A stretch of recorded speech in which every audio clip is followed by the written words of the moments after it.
by. As of right now, we do not have a quorum. If Katie's able to join us, then we will. So we'll just, I guess, wait another minute to see. Okay.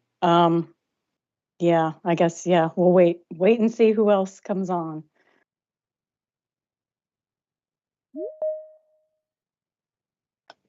All right, we have Adam.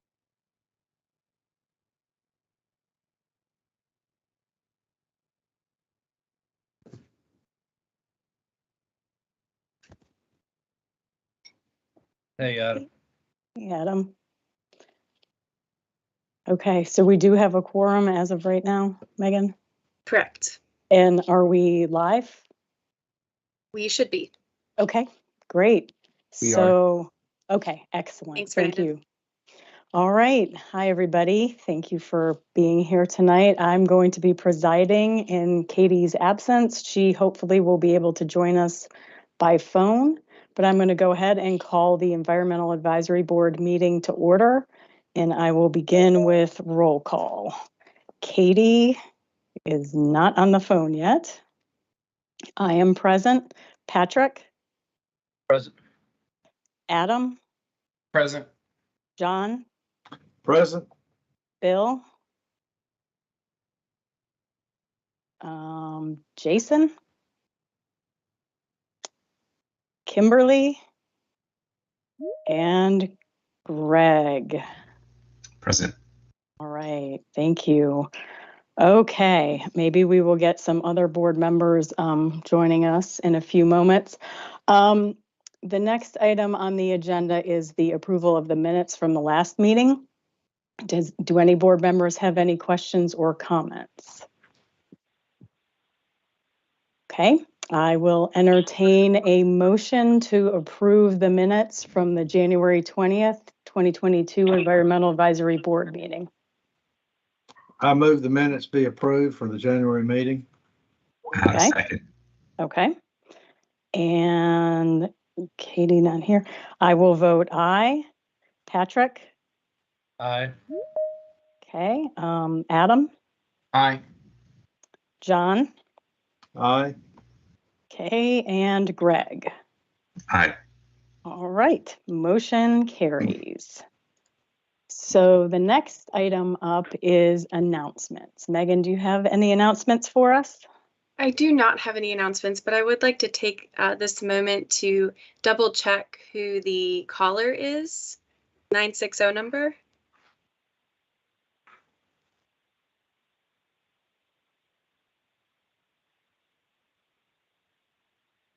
May have to ask again. Just Hi, if you just called in, your number is 919-960-7674. Would you just confirm? This is Tucker Ennis with Lennar. The link would not work on my computer, so I called in. Okay, thanks, Tucker. I apologize. I'm going to actually boot you out, and if you'll just go back into the waiting room, that would be great. Thanks so much.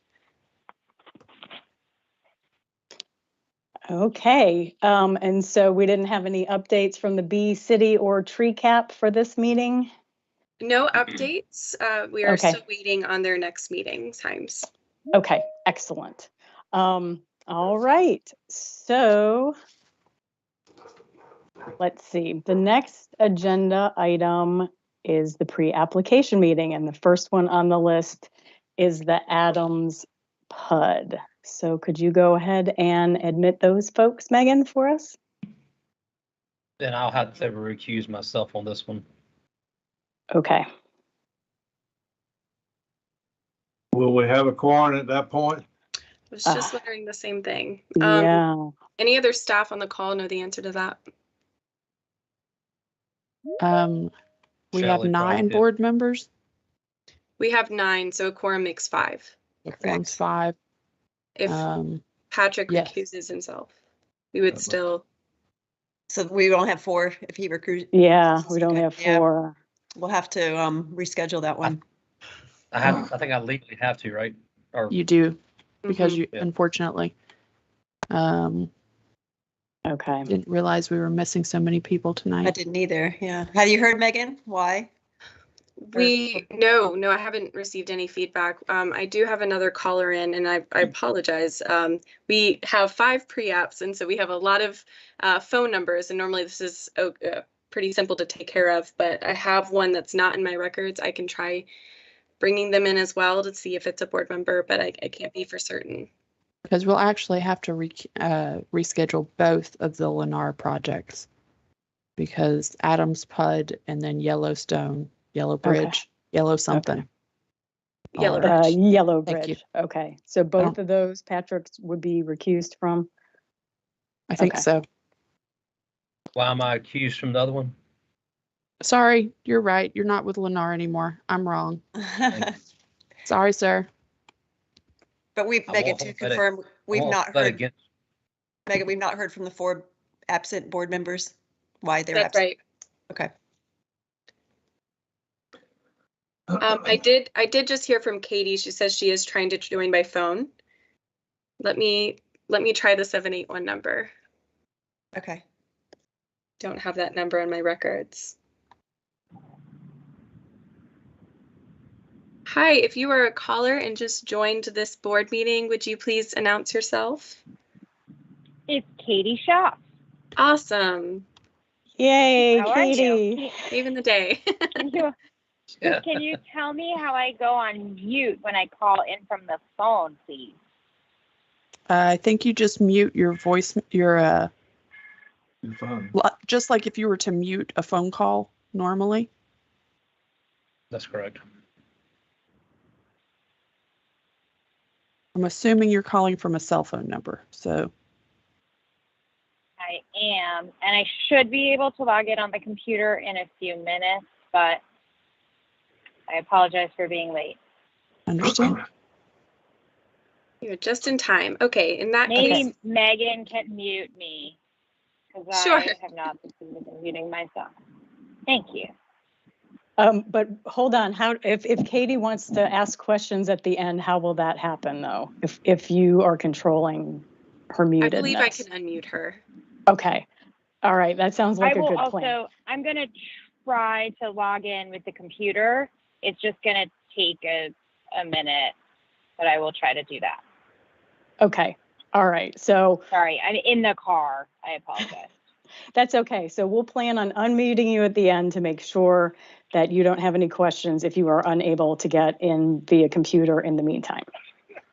Now, see, Okay. I think Thank you very much. I think any member could mute the participant. I don't know if they can unmute him though.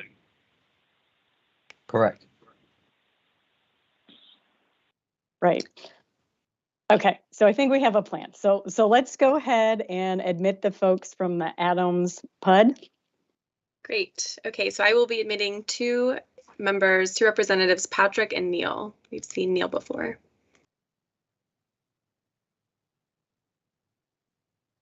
Hi, Neil. Welcome back to the Environmental Advisory Board meeting. Hi, Patrick.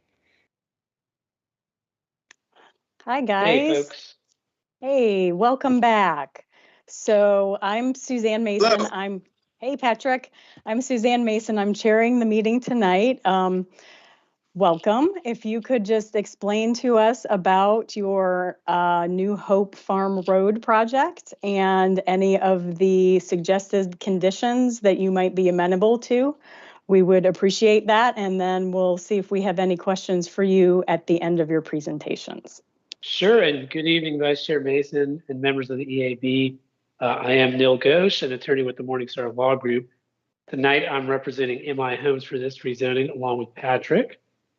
This project is adjacent to MI's previously approved Heelan project and basically serves as the next phase for the Heelan project. The project consists of about 65 single-family detached homes, which will be similar, if not the same floor plans that are being built in Heelan. So prior to this meeting, we got a list of proposed conditions from the EAB. I guess if it makes sense, I'll just go one by one down the line. Does that work? Yep, that works. All right. So the first one was a suggestion to increase the riparian buffer width from surface waters in environmentally sensitive areas. This is not one that we think we'll be able to accomplish on this site. This site does have a fair amount of riparian features, which, frankly, we're having to work around as is. And it's already a tight site. And I just don't know that we'll be able to achieve this on this site and still have the project remain viable. The next condition is about minimizing tree clearing in riparian buffers. And this is one that we think we will be able to accomplish on the site. Obviously, and as the condition suggests, there may be some areas that do need to be cleared for necessary infrastructure. So that kind of caveat would be built into the condition. But in general, yes, this is something that we would be agreeing to doing. The next two relate to including signage near environmentally sensitive areas for, to reduce pet waste and to reduce or eliminate fertilizer. And that is something that we will be doing on this site. The next two options or suggestions deal with increasing the pervious surface. So the first one relates to the use of pervious pavements. And this is a small single family subdivision. So there's not really, we're not going to exceed parking anywhere. So we really didn't think that this is one that we could really implement. The second one, I had a question for the town on this, and maybe for the AB, but it suggested modifying curb and gutters to provide stormwater infiltration and evaporation, such as swale only. And, we weren't even sure, our understanding is that the roads in this community are going to be built to the apex road or street standards, which require curb and gutter, and didn't even know if this was something that is achievable. And wanted to check maybe with town staff. That actually is correct. We have to go by the standard, what's in the UDO, the cross section of a road. Okay, that's what we were thinking, and that's what we're density. planning on doing. So I think that we will not be able to do option 2 either. The next condition was about installing pet waste stations in the neighborhood. That is something we will be doing. The next one, it said that there were some pictures of 2 signs that were attached. We did not receive the attachments, but beyond that, we didn't necessarily understand what the condition meant. It said that the sign would be added when the temporary construction sign permit is submitted for review. Does that mean they want us to submit the sign to the town with our temporary construction permit application? I mean, I just didn't understand what it meant. Sure. That one I think I can address. I'm going to try to find that sign real quick. Shelley, I can pull up the sign. Oh, go for it. So basically we have a sign that one of the board members had noticed on one of the developments around the triangle, basically stating that solar options are available in that neighborhood if people want them. And so if this were to be a rezoning condition, then we would just ask that you phrase the language for the zoning conditions so that when you submit the temporary, so you'll have your rezoning and then you'll have your subdivision plan and construction drawing review. But in addition, any signs that are requested for the neighborhood, whether temporary or permanent, are reviewed separately. And so we regularly get applications for what we call temporary signs from developers that essentially says something along the lines of, houses available now starting at a certain range built by whoever the builder is. And so we would just, if this becomes a zoning condition that you're willing to offer, we would just ask that at the same time you offer something that you turn in that sign package, you include in that package something similar to what you see in front of you here. And we can make sure that we get that to you. So just be that on either a separate smaller sign or on that temporary construction sign, it would say something along the lines of solar options available. Okay, that's helpful. I think I have an understanding of what this means now. So it's obviously it's in the list of proposed conditions here. I can't tell you how my client necessarily feels about that. We talked about it, didn't understand what it meant at all, and in fact, what you just explained to me is not one of the options. Is not something that we contemplated. If I had to guess, this sounds doable, but certainly we'll consider it. And I guess we'll go from there. Sure. Pre-configure all, I'm sorry, the next condition was to pre-configure all homes with electrical conduit for solar PV. And yeah, that is something we will be doing. The next condition was that 20% of all pre-buyer constructed homes or spec homes have a solar PV system of minimum 4 kilowatts. And so I think I mentioned earlier that this is like phase 2 of Heelan. So in the Heelan community, what they have is they have solar panels on the model homes, and they offer them as options to buyers. And that's so they want to continue that program in here. I don't know ultimately if that will equate to 20% of the homes. So, that's something we'll have to talk about as well. But the idea is to continue the kind of solar offering from Heelan through this phase of Heelan as well. The next condition was to minimize roof protrusions on roofs facing along the arc ESW and or to concentrate the protrusions in one location where possible. We had no idea what this meant. We didn't know what an arc ESW is, and Google did not help. And we didn't really understand what this is getting at or how this has to do with being environmentally, sensitive. Didn't really get it at all, and would love to get some feedback on that. We also emailed that board member for clarification. That board member is not present tonight, and we did not hear back about the clarification. Wanted to do that. Sorry, Megan, I did not mean to interrupt. My monitor made it look like you had paused, and you did not. Go ahead. I think after reading through it a couple of times, it means the arc of the sun facing east, south, and west. After reading through a similar condition or similar recommendation that he made to a different group, he rephrased it slightly. So I think essentially the idea is to try to minimize, to have as simple of a roof line as possible on the south facing roof. And if it's not perfectly south facing, then, the one that is likely to get the most sun. That is my guess, but I think that based on that board member's particular concerns, there are typically that would be accurate. Okay. That would be a decent guess anyway. Okay, so I am assuming this has to do with the ability for future solar installation. Correct. Okay, so about that, I will say, and again, we didn't know what it meant, so we didn't reach necessarily a conclusion on it. But I will say that some of the house plans that they're planning to build have already been created, and to some extent, whatever that southern roof line looks like is already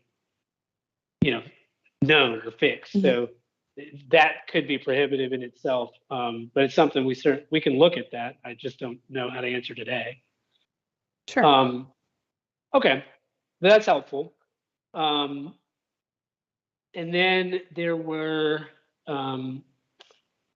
conditions again related to signage for pet waste and fertilizer near environmentally sensitive areas, which I think we said earlier that's something we would do.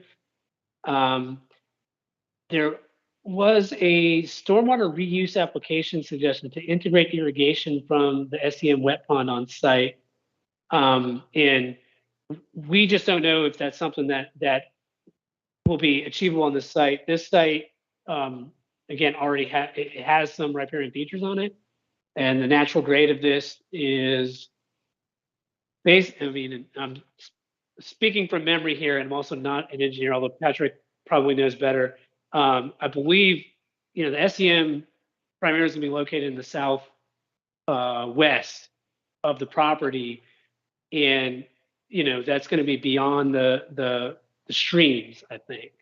So I don't know how easy it will be to tie in irrigation to that, but we want to take advantage of the natural grade of the property so that we can reduce the amount of earthwork, which ultimately, that's the kind of stuff that causes destabilization, that type of stuff. So if we can minimize the amount of earthwork, I think that's where that SCM ultimately will fall, which seems like a difficult place to incorporate into irrigation.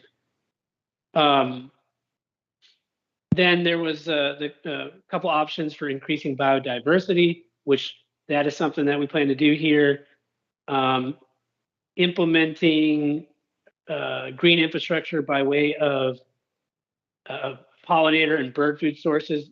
Yeah, we're already doing it in Heelan, so that will be carried over here as well.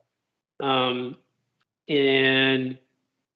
there was a proposed condition to add information, signage, or other marketing at the boundary of lots when they are adjacent to kind of RCA areas. That seems to make sense. There also is a condition about applying for some sort of green standard, whether it be the LEED or Energy Star. And I will say, as a zoning condition, this does give us some pause, just because those standards change. And it's kind of hard to know or evaluate how that may impact, say, a future addition, or even what it might be when these homes are built. That having been said, MI Homes does have a commitment to sustainability, and in 2020 their homes nationwide, I'm talking about, achieved an average HERS index score of 59, which, as you know, lower is better on a HERS index. And so, I think comparatively, you've seen a lot of new homes that are built with a HERS score of 100, and on average, MI was hitting, at least in 2020, a HERS index of 59. So, and I believe all of their homes in the last decade have been Energy Star. So this is stuff that they do. Seems, I don't know, we have some concerns about making this a zoning condition as far as enforceability from the planning side, and also our ability to continually hit this, because if it all of a sudden a house does not become, drops under the standard, technically it could become a zoning violation. So that's what we're concerned about. But this is something that MI Homes does regularly. Some of these are repetitive. Seeing the pet waste station, yes. Solar conduit, yes. There was a proposed condition about electrical vehicle charging stations. So this community is very small. It's 62 homes. It's going to be incorporated into Heelan. There aren't really additional parking spaces here, so there's not like this 62 lot subdivision isn't going to have a separate pool and clubhouse. The amenities are going to be shared with Heelan, so there's not really a place for us to put an EV charging parking spot on this site. And then the dark sky compliance standards, those are things that we will be doing as well. So the shielded lighting, the color of the light, and I think the temperature of the light, those are things we'll be doing. I think that completes the list of conditions that we got, unless I missed something, which I'm happy to go back and discuss, but be interested in getting your feedback. Okay, great. Thank you. Do any members of the board have any questions or comments about this project for the applicant?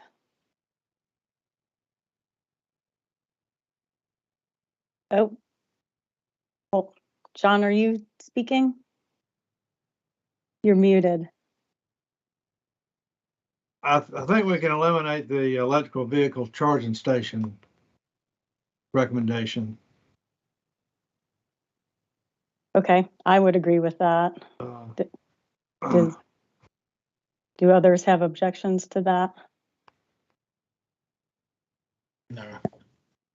Okay.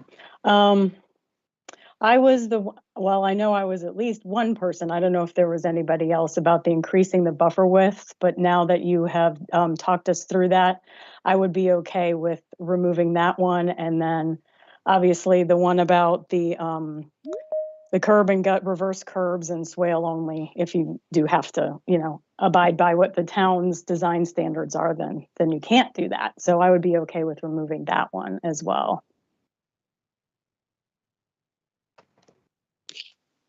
Okay.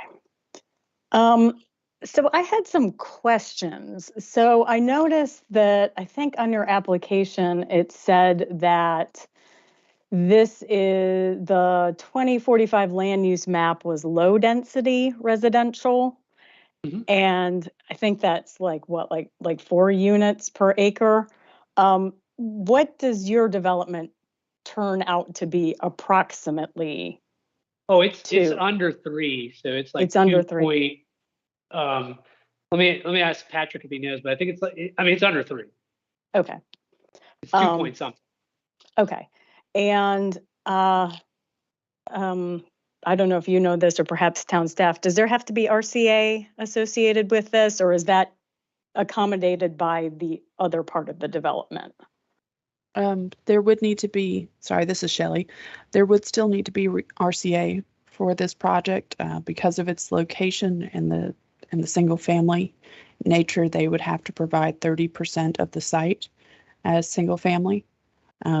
If they mass grade the site, they would have to provide an additional 5% as well. So that could be up to 35% of the site. Okay. And so are you your stormwater ponds and all those areas on the map, is that where the RCA is going to be? Are the existing ponds, or where is the RCA going to be? So generally, Nil, go ahead. I can chime in if you'd like. Yeah, like Nil said earlier, our SCMs are going to be in the low-lying areas, which, as you guys can see from the sketch, this site has multiple pre-existing ponds as well. So it's pretty chopped up by environmental features as it is. So, our stormwater ponds will be near, you can see them on there. We have 2 located on this sketch, one towards the southwest and then another right along the eastern project line. So, I mean, there is a lot of open space that is really untouchable, just from the get-go. So, I don't think it has been ironed out quite yet whether or not this will be a mass graded project. Heelan is. I know there are other MI Homes projects in the area that are not necessarily mass graded, so it may, we might have to do a little bit more due diligence on that aspect, but we're obviously understanding of the additional 5% RCA required if we do mass grade. But I do believe that with all of the environmental features that exist right now, we will not have any issue meeting, whether it be 30 or 35%. We feel like we'll be fine with our RCA calcs. And I don't know who has the mouse, but I'm impressed. That's me. Yeah, that's very helpful. Tracing. Thank you, Shelley. So are you saying that with your highlighting that those are the likely RCA areas? Generally speaking, that would be accurate. And I am in complete agreement. Thank you, Shelley. Okay. You're welcome. Thank you very much. So this property is all trees of some age and dimension right now? Is that correct? There are some, if I'm not mistaken, I think there are some structures on some of it. I mean, it's mostly trees. Don't get me wrong, but I think there's a house on. Yes. Actually, a pretty significant portion. In the middle right there. Yeah, that's obviously clear. Yeah. Okay. Have you guys had a tree study done yet? Are there any very large trees on the property? We haven't had a tree study done yet. Obviously, one is required and will be done. I believe it's currently being worked on. I just haven't seen it yet. Okay. Well, If there are, I would like to also propose as an addition to your list for your consideration as you go forward, that existing trees greater than 18 inches in diameter that are removed will be replaced by planting one that's 1.5 inches caliper of a native tree from the Apex Design Manual, either on site or at an alternative location. I see. And is that consistent, Shelley, with the requirement in the UDO, or is this in addition to? So the UDO does not have a requirement for tree replacement unless you are planting unforested trees or unforested areas in order to count them as RCA. Okay, understood. So if you had a completely bare site, if we pretended that this was all farm fields, then you would have to plant to a separate standard in order to have that count as RCA. So this is a zoning condition that's been requested by the board and town council in the past. Yeah, I'm familiar with it. So yeah, no, thank you for that. Sure. Okay. Does the board have any other questions or comments either for the applicant or on the list that we have compiled for them to take forward? Oh, John, you're muted again. I know. If we could go back to the list, there's one that I think needs to be clarified probably.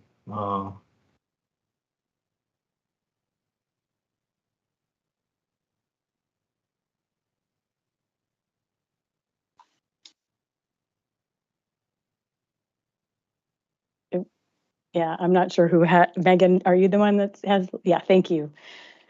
It's a couple down below the picture. It says, consider the standard Apex EAB standard suggested environmental zoning conditions.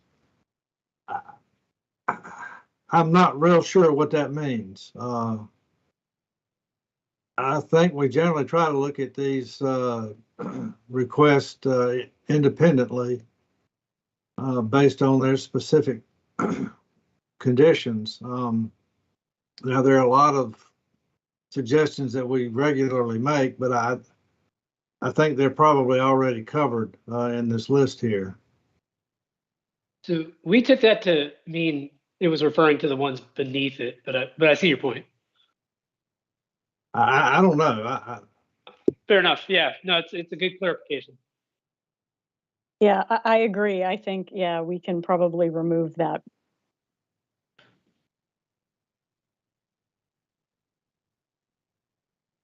Because I could add all sorts of things to that standard. Yeah.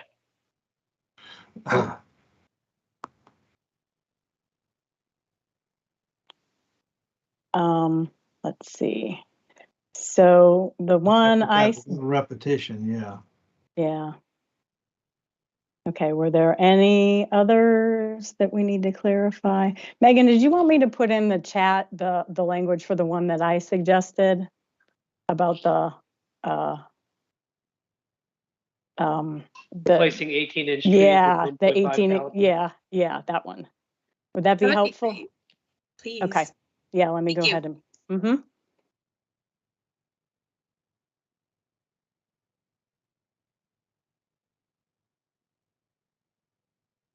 I do just want to. Oh, sorry, Shelley. Oh, no, sorry, Patrick. Oh, that's okay. It's just a clarification on that suggestion. So the tree survey, Shelley, I know you know this, tree survey requires within 50 feet of the project boundary and then any area that will be counted for RCA. And I apologize if this was mentioned earlier when you were explaining it. Does this change, if this was a zoning condition that was added, would it change basically the parameters of the tree survey to where we have to pick up the entire site? Even it would. Okay. Mm-hmm. So somewhere right in the middle of the project, nowhere near any of the environmental features or where we are considering RCA, if it picked up a 18-inch tree there and we were having to remove it because it's right in the heart of the development, then that would be one that would be subject to being replaced by the 1.5 inch. That's correct. Okay. And just for clarification, just to make a note separately for the board members as well, sometimes this can be a very difficult condition for developers to meet sometimes. I'm not saying that that means that you shouldn't do it or shouldn't make the recommendation. I'm just making pointing out a piece of information that was made to me the other day, which is just that depending on the site, there may not actually be enough space to replant those trees on site. Now that doesn't happen as often. Sorry, I mean, that doesn't happen all the time. It's just that a lot of times the lots are not sized such, especially given the size of the buildings of the homes that are put on them, that you can easily add that many trees back into there. Sometimes you can, and until I see the plans for this, I won't know which it is, but sometimes you can't. And so that would mean, based on this language, that they would have to find an off-site location in order to plant that, and they would need to work that out with a different property owner. Okay, thank you. Sure. Yeah, hopefully, yeah. I mean, we're so early in the process. Hopefully, whether or not that they decide to carry this forward or add, voluntarily add it, they'll know more as they get down the road. Okay. Should we go ahead and check with Katie, because I don't see her that she's gotten on yet via computer, to see if she has any comments? Can we unmute her? Can you hear me? Yes, we can, Katie. Do you have any questions or comments? No, thank you very much. I'm trying to log in on the computer, but I'm not sure that my hotspot on my phone is strong enough while we're driving. So I may just stay here on the phone. Okay, great. We will check back in with you when we get to voting. Thank you very much.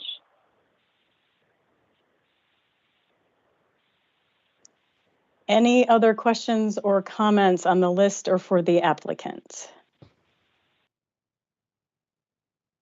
Okay. Would anybody like to make a motion on this list that we have compiled? I'll make a motion. Okay. And your motion is that we accept the list as written? The list as written minus the changes the removals that we made with the list. Okay, great. Thank you. And would anybody like to second the motion? I will second. Great, thank you. Okay, so could we unmute Katie for her vote? I think I'm unmuted. I vote aye. Thank you. All right, great. Thank you. Okay, I vote aye. Patrick? He can't vote. Oh, he's recusing. Okay, I'm sorry about that. John? Aye. Okay, I believe I saw Bill joined us. Yeah, I did. I'll vote no. No, okay. Jason is not here. Kimberly is not here. Greg? Aye. Okay, so that is 4 ayes and 1 no. So the motion does not pass, which I think is a first for us. So I'm not sure Does that what we mean do. these are not recommended? Yeah, okay. Yeah, I guess that means that these are not recommended. Well, a motion would have to be made to not recommend them, and that would have to pass. If there are conditions on here that need to be further discussed or removed or adjusted, then that's up to the board. But we have to have a motion of some kind that passes, since this is a recommending body. Okay. Bill, Are there any, would you like to make any additions or changes that might make this list more palatable? Well, I got here late because I thought the meeting started at 6:30, so I wasn't in on the discussions. Okay. I had suggested wiring with 220 outlets for EV in the garages. I don't see that there. I had suggested 20% of all pre-buy or constructed homes have solar PV. You know, I'm fine with adjusting those down if that's necessary to make this thing work. But I just think they really need to take and be true good citizens for the future and prepare these things for EV vehicles. I mean, you look at it, putting one 220 outlet in the garage is less than probably 1/100% of the cost to the building. I will say respectfully, that was not on any list that we saw. So I had not had an opportunity to discuss that. Okay, well, I'm sorry. Somehow I did send this in. I'm surprised that it didn't make it, I guess. Bill, this is John Garrison. We went through the 220 volt issue last fall, and from what I understand, it is not something that we can recommend because it's not anything that the town can enforce. And I do recall there was something like that. And to be quite frank, this is just recommending to the developer. If the town can't enforce it, so what? At least the developer can commit as an individual on his own merit and say yes or no. That's my opinion. I remember that thing, and I don't understand why we cannot recommend something just because the town can't enforce it. There's. Good evening, Mr. Jensen. Yeah. The only reason why staff has asked that recommendations not be made that are impossible for us to enforce is because what you're recommending is not just steps that the developer be willing to undertake. What you're recommending are zoning conditions, and having zoning conditions that we can't enforce opens us up as a town to a lot of questions about what the point of them are, but also sometimes it opens us up to potential legal action. And it's also just something that we don't want to give the impression, that's the word I'm looking for, the impression to the public that this is something that we can enforce.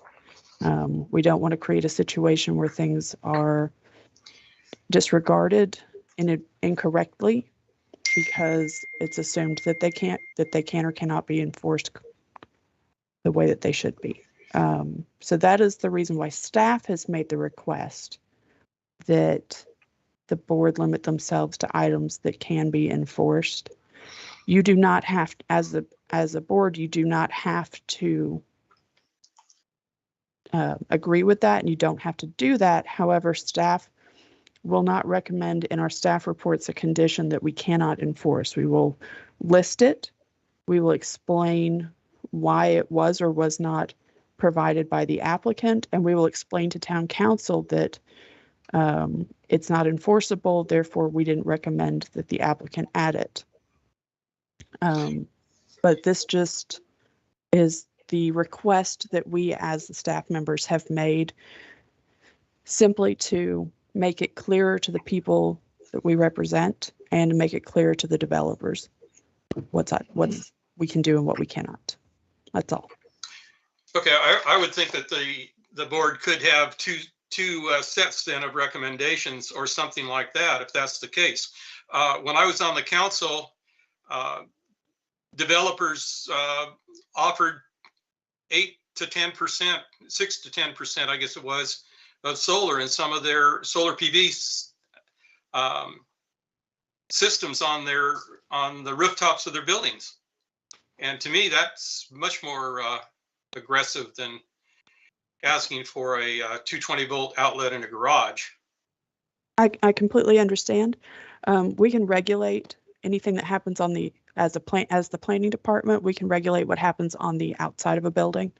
We cannot regulate what happens on the inside, and there were state law changes that were passed about a year ago that simply says that the building inspections department cannot hold or refuse to issue a building permit or certificate of occupancy on a building as long as the building meets the minimum standards laid out in the building code.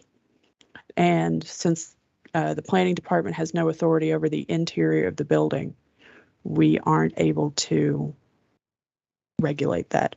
If the board would like to make two separate categories, one of more general environmental conditions and one of conditions that are specifically going to be zoning conditions, I will say without consulting legal that you could probably do that for this meeting, and then staff can work to consult legal on whether that's an option moving forward. I would be fine with that. I think the other thing is I could say I'd like to see 220 volt outlets along the outside garage door or something, I would think, and then that fits what you're saying.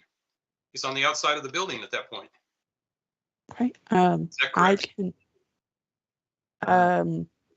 It's not functional. I would honestly have to ask that question because that's an excellent question. We don't typically involve ourselves in the electrical systems. However, I know we're able to require conduit because that typically goes along the outside of the building.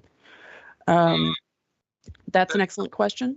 You want to make that recommendation, you can, and I will try to find out prior to the next meeting whether or not that's something that planning has authority over. See, that comes back to the conduit. Then there's a problem because the conduit typically, if they do it right, will come from the attic and probably straight down a wall over the wall in the garage if it's a 2-story, and come out where the electrical distribution panel is. It doesn't have to. It can come to the outside, I guess, where the meter is. That's another option.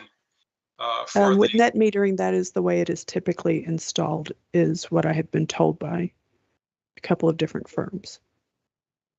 Because there's, at least with Duke anyway, I don't know how Apex does theirs. I do know that that's how Duke installs theirs. Well, I'm not going to say what I have reviewed because I don't want to screw this thing up with respect to the conduits. And to me, at that point, it's, you know, if we're saying run it on the outside and they say, can we run it on the inside? That's up to them. That's an excellent point and one that I'll get some clarification on. I don't have the answer regarding that at the moment, though. Don't wrangle the bushes so that the whole thing changes and we can't ask them to put conduit into their house. I don't want to go backwards. Okay, so Mr. Jensen, did you want to go ahead then and add about the 220, recommend adding the 220 to the exterior of the house, and then as this process continues, we can get the applicant and the town can work together to see whether or not this can be done as a zoning condition? Yeah, we can do that. To me, I'd personally rather have two sets. Like one is environmental recommendation. You know, to be honest, you know, putting it on the outside, if people are going to charge, then they have to run up and, well, of course, a lot of people don't even park their damn cars in the garage anyhow because it becomes a storage shed. But and I'm not sure what the recommendation is for where you charge your car. Like if there's still a possibility of it lighting on fire from the batteries, you may actually want to be charging it outside of your garage. yeah. You bet. That is true. Typically, though, I believe they do charge them internal to the garage. Just a quick question for the applicant. sort of related to this, are you guys like offering as an upgrade to the person who's buying the house, maybe like a 220 thing? That way you'd put it on the person who's buying the house in their punch list versus the town doing some sort of inspection. So like, this is not something that we had discussed prior to this meeting. I don't know the answer to the question. So I just don't know what MI is doing with options for 220 volt. And that's why I mentioned earlier, I didn't see this condition previously, so we hadn't really discussed it. I really couldn't give you, I apologize, but I can't give you any information about MI's specific plans for that. Okay, I was just curious. Yeah, that sort of takes it off the town and puts it on the home buyer. Okay, Mr. Jensen, was there anything else you would like to add to this list? Well, I like the flyer that I wanted to add to the list, but I'm not going to do that because I guess of legalese problems also. But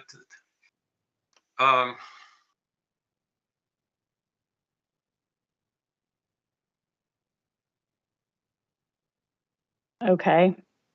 I did have a request for 20% of all pre-buyer constructed homes, being spec homes, have a solar PV system of a minimum 4 kilowatts. That was on this recommendation too, and I don't know what happened. We may have covered that before you got on. Neil, would you mind just summarizing very quickly what you told us about that for Mr. Jensen? Yeah, sure. I mean, so this project is a continuation of the Heelan project. So in the Heelan project, there are solar panels required on the model homes, and they are offered as an option for every buyer. And that is the program that we would continue in this section of Heelan as well. Whether that's going to result in 20% of the homes at that level, I don't know. So, you know, that's why we were saying we didn't think we could necessarily commit to it, but you know, Heelan is a community that MI is promoting and offering solar. And, you know, there's the other condition in this list related to the signage for solar options. That's something that we'll be looking at. I mean, you know, it's an interesting way to promote solar as well. So hopefully we can implement that. Yeah, I think if you go out to Jordan Vista or whatever it is, that's where that sign was. Okay. Put up. You talk with those folks. Did you want to, I mean, we can add it to the list and the applicant does not have to carry it forward. It will just be noted that it was not one that they accepted, correct? Yeah. The 20% of all Yeah. pre-buyer. Yeah. I would like to just mention here, Bill, we did send you an email prior to the meeting with feedback on this one, as well as the 220 volt outlets. And the feedback that we received from planning on the 20% of all pre-buyer constructed homes that you offered, it was that the town doesn't have a way to track spec homes versus resident-owned homes. And the number of homes with a solar PV system would need to be based off of the total number of units. So if you'd like to rephrase it so that it's for the total number of units versus spec homes, then that would be acceptable. And Shelley, please correct me if I'm wrong or if there's anything to add. Okay. You got Okay, that exactly right. How many homes is in this thing then? So I think roughly 62 to 65, something like that. Yeah. Okay. I would say I would like to see solar PV panels on 6 homes out of the 62. That's 10%. That's what other developers have committed to.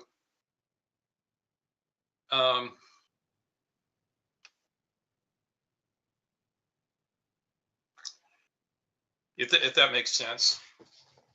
I mean, I think I understand the condition. I would have to go back to my client and talk about it, but I understand the condition. Okay, I'll make it easier on you. I'll make it 5 homes. Because I did get a range of like, when I was playing councilman, of 6 to 10% when I talked to developers. And interestingly enough, there's one developer out on Holt Road. He's going gung-ho on this thing. he's really embraced it because it has helped his sales, and he gets a little bit of money out of it. I think they get about $500 a unit for having those installed. Okay, I will say 5. Is that okay? Five houses out of the 62. Wire 220 on the outside or of the house. I'm okay with that, I guess. And I'm going to drop the flyer business. I will do that separately myself. Okay. So what I'm saying is 5 houses with solar PV on the roof, and wire the house with 220 a 220 outlet for charging EV vehicles.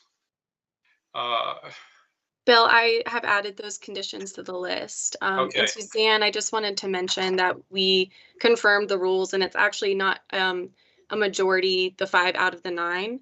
It's a majority of who is present.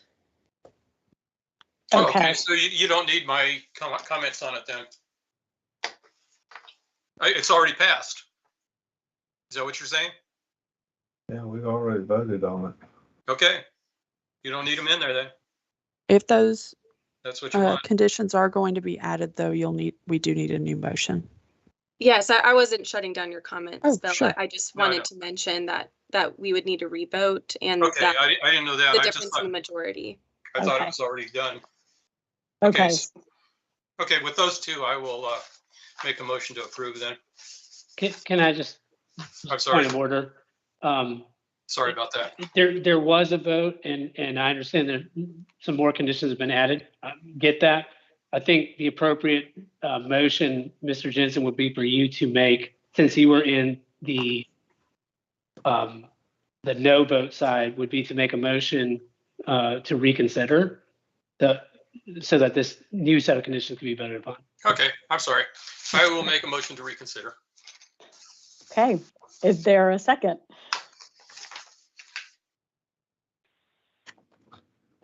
I'll second. Okay, thank you. Okay, is Katie unmuted? I will vote in favor of reconsidering. Okay, I will also vote in favor. Patrick is still recused. Adam? Aye. John? Aye. Bill? Aye. And Greg? Aye. Great, motion carries. Thank you so much, Neil, for pointing that out. And thank you, Patrick, as well, for your time. And we look forward to seeing you next time. Sorry, Suzanne. Sure. That was a motion. This is a point of order. That was a motion to reconsider. Now we need a motion. Now we have to vote again? Exactly. Right. I'll make a motion on the new set of recommendations. Okay, is there a motion second? to approve? It is a motion to approve the new set of recommendations. Thank you. I second. Okay, let's do this again. All right, so Katie. I will vote in favor. Okay, I will vote in favor as well. Adam. Aye. John. Aye. Bill. Aye. Greg. Aye. All right, motion now carries for real. Thank you. Sorry for the confusion, but thank you for all the commentary. Thank you. All right, have a good night. Yeah, you too. Thank you very much. Bye, everyone. Okay. Suzanne, we do have Jason with us as well. Oh, okay. He's just joined us. Oh, Yeah, okay. sorry for I'm the sorry, delay. Jason. I missed you on the voting then. I apologize. Oh, no worries. I came into the middle of it, so I don't think I would have been able to vote fairly. Okay, great. All right. Well, I'm so glad you could join us. Okay. Any questions, comments, or anything before we proceed to Chapel Ridge North? You're a nicer person than I am, Jason, because I came in partway through too. My apologies to everybody. Okay. If nobody has anything, I think we can go ahead and admit the folks for the Chapel Ridge North project. Okay, I believe we have one representative here. This is Matthew. We'll admit him now.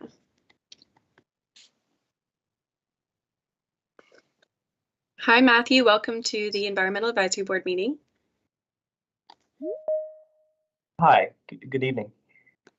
Hi, Matthew. I am Suzanne Mason. I'm the vice chair. I'm running the meeting tonight. If you could just begin by telling us a little bit about your project and going through any of the suggested zoning conditions, if there's any of those that you could outright consider, and we'll add them to our list, and then we'll take some time for the board to ask you questions and discuss your project. Absolutely, thanks. Good evening, members of the board. I'm Matthew Carpenter with Parker Poe, here tonight on behalf of the developer, Trammell Crow Company. Also with me on the call are Travis Melvin with Trammell Crow and Cody Trowbridge with McAdams, who's our civil engineer for this project. So this is our pre-filing EAB meeting, so we've not yet filed a rezoning application with the town. We're currently in the process of putting together the rezoning application and developing some very preliminary plans. We had our neighborhood meeting last night and plan to continue to work on our rezoning application over the next couple of weeks with the goal of filing on March 1st. And thanks for pulling up the graphic. To provide you with an overview of the site, this assemblage is comprised of 7 tax parcels along Chapel Ridge Road that total about 19.7 acres. And so, sorry, I'm getting the pop-ups from the team's meeting. And so to the north of the property is the Beaver Creek Crossing Shopping Center, which contains a mix of restaurant, shops, and retail. And then to the east of this property are the Hempstead townhomes, which were built in and around 2017. And to the west, you can see 540. And to the south along Olive Chapel is the business park and the Toll Brothers Chapel Ridge Towns project, which I know you've heard a lot about. So also to the south are several single-family detached homes that won't be part of this project, but will remain along Chapel Ridge. And so the current zoning of the property is rural residential, which only allows single-family detached homes on large lots. And our proposal is to rezone the property to a planned unit development, conditional to allow the development of apartments. And so the PUD district gives us some flexibility. It allows us to, design the site in a more kind of creative way and develop a higher quality project, while also providing some more certainty to the town and to neighbors than the regular just conditional rezoning process. And so with that in mind, this is our very preliminary site layout. And this graphic is actually much more detailed than what we will probably file with our rezoning request, but we wanted something, where we could provide an idea of where buildings will be, parking lots, and buffers. And so this layout shows about 350 apartment units spread across 3 different buildings. You can see there's 1 building to the north and then 2 to the south, a little further down Chapel Ridge. And all 3 of these buildings will be 4 stories, with the exception of a small portion of the building at the bottom left of your screen that could be 5 stories along the northern portion just because of the grade. So it'll have the same roof line. It'll just be possibly 5 stories as kind of almost like a basement floor. So in designing the site, we've tried to be mindful of the existing residents along Chapel Ridge. And, on the left of your screen, kind of to the left of that southernmost building, you can see a large kind of open area there. And right now, we're thinking that will be a combination of resource conservation area, stream buffers, and a little closer to the building, there will probably be a stormwater control pond. And so, there's also, if you look at the bottom of your screen, there's a large lot there, which is included in this assemblage. And right now, the plan is for that to remain open space, which will kind of help mitigate negative effects to the residents along Clark Farm Road. And so, most of this area together and potentially areas and other spots of the site will meet or exceed the resource conservation area requirements of the UDO, which are 20%. And so another important part of this project, which I just want to highlight quickly, is the northern extension of Chapel Ridge Road. And so if you look a little bit to the south, you can see the kind of bulb that's called at that along Chapel Ridge there, the dark black line. That's actually a cul-de-sac right now. And so as part of this project, we'll be extending Chapel Ridge Road north all the way up to connect to Beaver Creek Commons Drive. And so it involves some really complex, negotiating and purchasing of an easement actually across the southern portion of the Beaver Creek Commons site. And so, we think that'll be a big benefit to this area traffic-wise, and kind of help keep people from, traveling south through the single-family homes that will remain. And so, to get to our EAB conditions, as I mentioned, we haven't finalized our plans or our rezoning application, but we do have several conditions we are including in the PUD, and there could be more, but right now we're committing to a minimum of 1 pet waste station installed at each building, and so that'd be at least 3 total. Exterior lighting that will be shielded in a way that focuses lighting to the ground, and then we're also committing to 5% of the provided parking spaces will be electric vehicle charging spaces. And so I think the board also had a question about how electric will be handled for this project. And each building will be separate, regarding the electrical hookup, and every unit will have its own meter. And so I will add that, we're still really early in the site design process, and right now we're trying to juggle and evaluate a few different aspects of the project that in some ways are competing, but could also work together, including, these environmental conditions, the extension of the road, which is a really big expense, and then also the consideration of the town's affordable housing goals. And so, we're trying to juggle all 3 of those things as we prepare to file and decide, exactly what we can commit to. So thanks for your time tonight, and we're happy to answer any questions.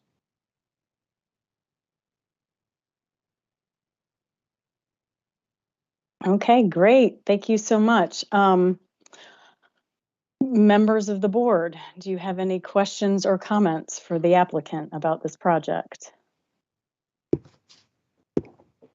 Megan, could you put up what suggested comments the board's made on the conditions? Maybe we can just go through that, make it sort of easy.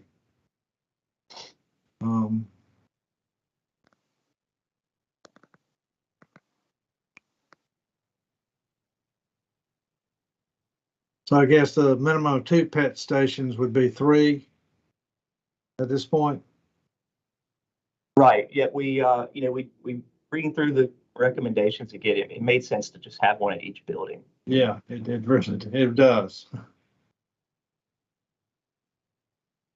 Okay, and I think then we can take the bottom one off because that's encapsulated at the second bullet point. Is that correct? Right. Yeah.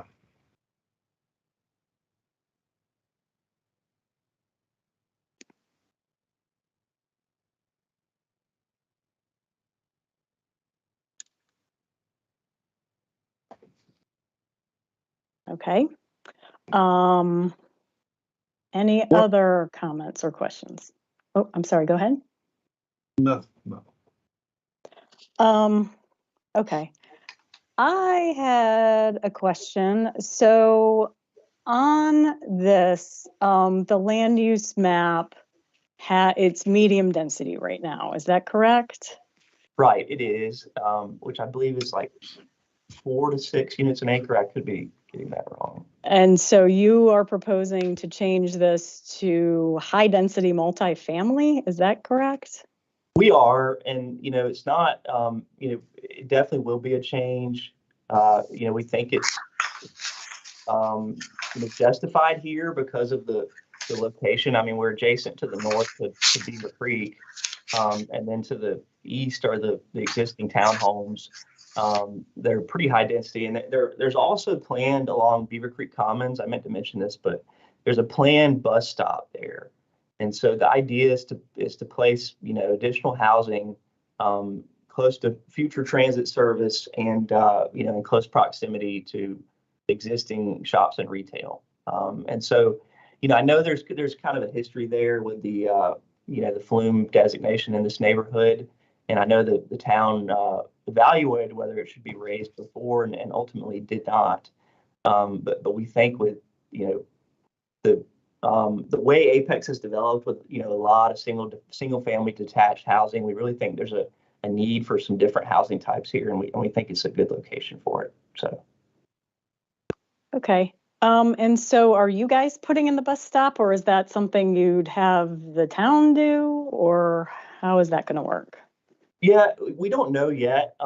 It's on the town's transportation plans. And so it's kind of a long range plan. I believe, we're not opposed to discussing with the town some sort of, partnership where we could help with that. We just don't know yet because we've really been focused on the road extension, which has taken a lot of time. And so. So actually the town has already been coordinating with Olive Chapel Professional Park to put in a bus stop turnaround at their location. So that's at the entrance of the Chapel Ridge subdivision.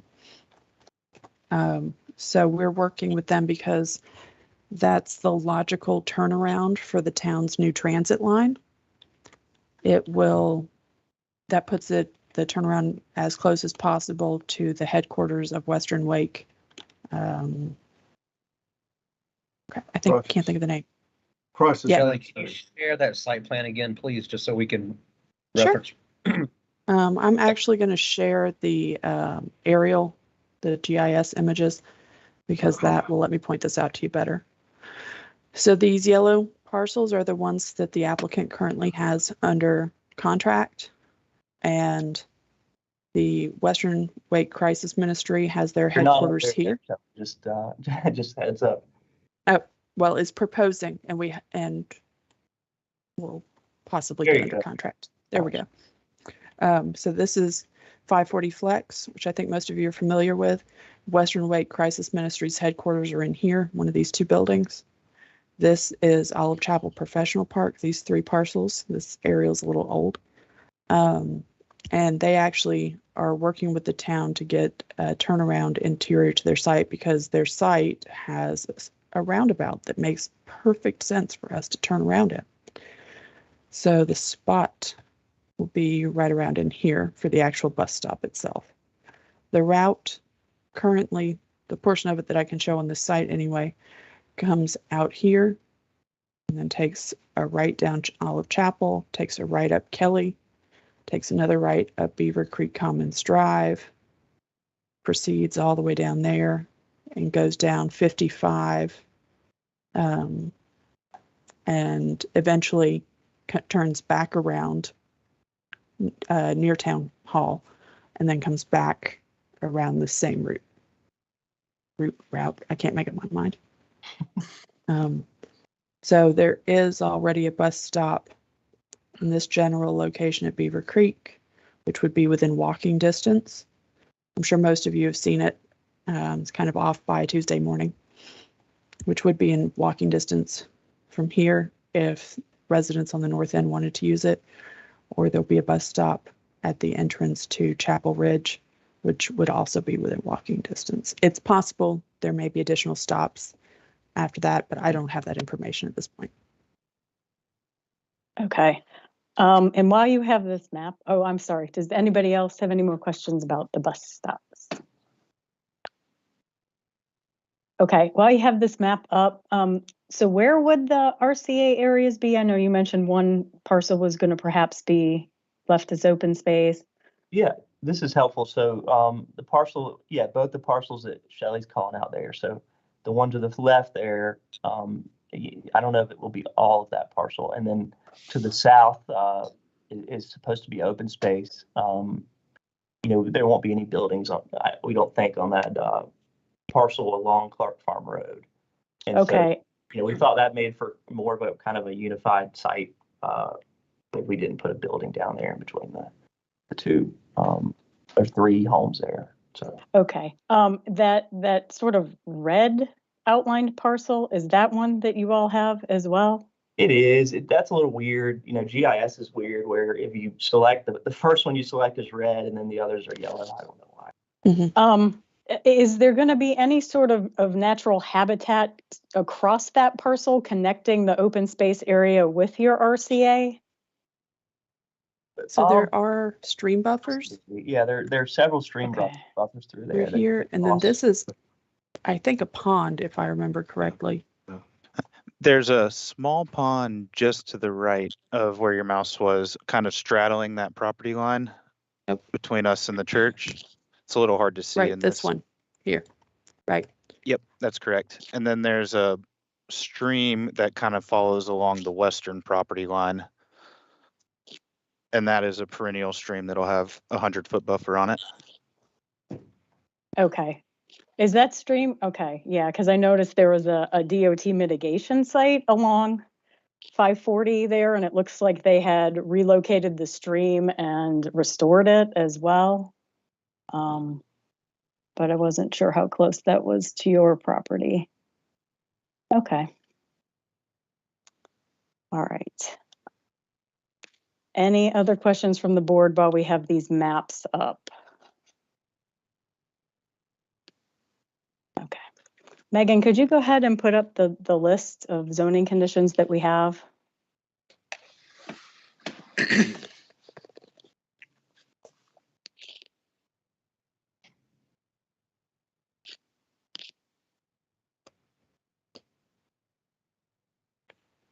Okay, would anybody like to add or modify any of these zoning conditions that we currently have up?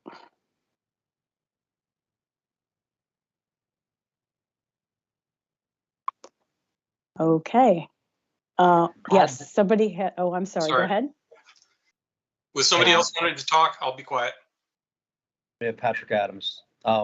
Just out of curiosity, I mean, I know it was very early in the stage, but with the church property being across the street and proposing a 4-story building, and again, it's early in the project where you're not sure what the grading criteria is, maybe necessarily on the site, but just the separation between, I think I said a 15-foot buffer was called out in there. So just like I said, if that buffer area could be maximized or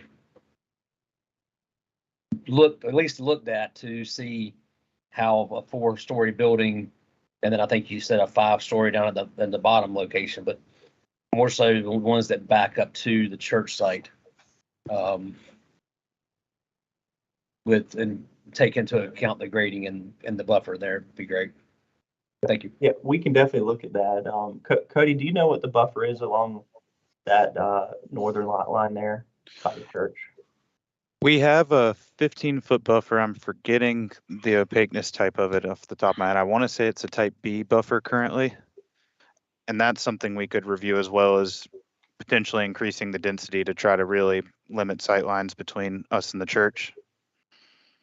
And I'll add too that pond is actually it straddles the property line, and it kind of acts as a buffer now. And so we have we talked to a representative from the church and have a call to speak with them about what to do with the pond. I think we're open to ideas about it, but we're already talking with them. So.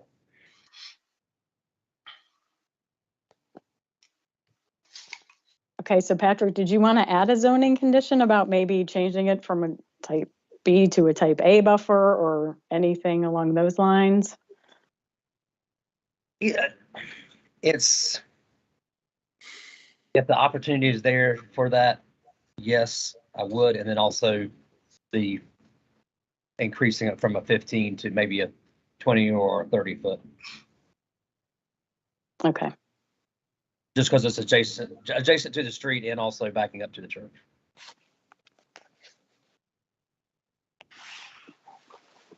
Okay. Patrick, you said from 15 to 20? Yes, ma'am. Okay. That's fine. And you're okay with the type B, or is that reading correctly what you intended? RA. What is it called out as now? It's Currently, currently a the- type B. Go ahead, Chelsea. The UDO does require a type A along this, but the applicant is allowed to propose alternative. I apologize. I misspoke. We are showing a type A buffer on our plans. Yeah, nice. Okay. Thank you, Cody. Okay. Mr. Jensen, I believe you have your hand up. Yeah, thank you. I'd like to see solar PV once again. I guess I'm a solar PV person on each of the buildings. Now, I was the one that asked whether the individual apartments were going to be serviced as a whole or individually. So, and I had asked for a whole lot more solar PV, but what I'd like to see is on building 1, 40 kilowatts of solar. And part of the reason for that is it's a pretty big building. Plus you're going to be driving all the pumps of the pool. And we can say 40 kW or what the building surface will take. I'm sure it'll take 40 kW though. And 40 kW is about the equivalent of 5 houses. And it should run it should be able to run a good part of your lighting and electrical, and the pool will just certainly suck it up. Okay, yeah, we'll take a look at that. I mean, Okay, and then I know this developer has some experience with solar. Right now, we're just kind of trying to juggle, what can and can't we do here. Yeah, okay. And Matthew, you're cracking up a little bit. Just wanted to let you know it may help to turn off your video. Okay. Sorry, Mr. Jensen. Oh, okay. On building 2, then I'd say 20 kilowatts, and building 3, 15 kilowatts minimum. Obviously, I think 15 kilowatts might be low, and you can just evaluate what your energy consumption is going to be and match that up. The thing is, when you put these solar PV systems on buildings, when you're building them and roll the cost into the first trust deed or whatever it is, they become very economical at that point. So you're saving yourself money long term. This is Greg. Bill, as a consideration, maybe instead of maybe specifying on the. Okay, I'm sorry. Go ahead. I was looking at what was going on in the thing, and I didn't want to have it misrepresent what I said. Okay, go ahead. I'm sorry. I was just going to suggest maybe having kind of a goal of that total of, was that 75 kilowatts for the entire site? I didn't find that maybe it could be solar panels could be as like a shade for the cars and the or it could be on the buildings themselves. Solar canopy. Yeah, that runs the cost up for you. But I noticed you had some whatever they call those carriage houses, which I guess is garages or something. Yeah, anywhere. Okay, let's do that. Let's just do what you suggested. Let's do 40, 60, 75 kilowatts on the development. That'll make it easy for you. You can spread it where you want.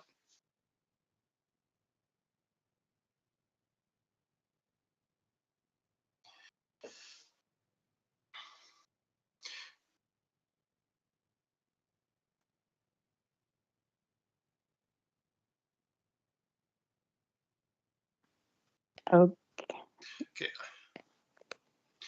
Is there a possibility to add conduit in the parking lots to accommodate an additional I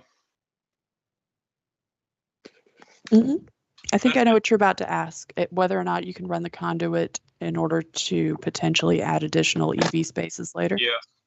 Yes, that is actually what the UDO is called EV ready spaces. Yeah. Okay. Mhm. And for adding another 50 or something, I don't. It's going to come into play, and these buildings are going to be here for 30 years or so, at least, probably 40 years, and people are going to be wanting to charge like crazy. And I hate to see you guys have to tear up your parking lots to accommodate that, if that's what the case was. Always. Right, yeah, we'll look at conduit in the parking lot and see if we can do that or not. I mean, it's certainly an option. I just don't know, what it has to cost. It's probably, obviously it's not as much providing the charging spaces now, so. Yeah, I think getting it ready is pretty cheap in comparison to putting in charging stations. Because you just have to run the conduit and without little outlets here and there. I don't know how you'd work that, but I had a third one. I do have reservations on the total number. I think the density is really high, and I like to stick to the UDO in terms of what was planned, the plan for medium density. But at the same time, I can understand that right up in this corner,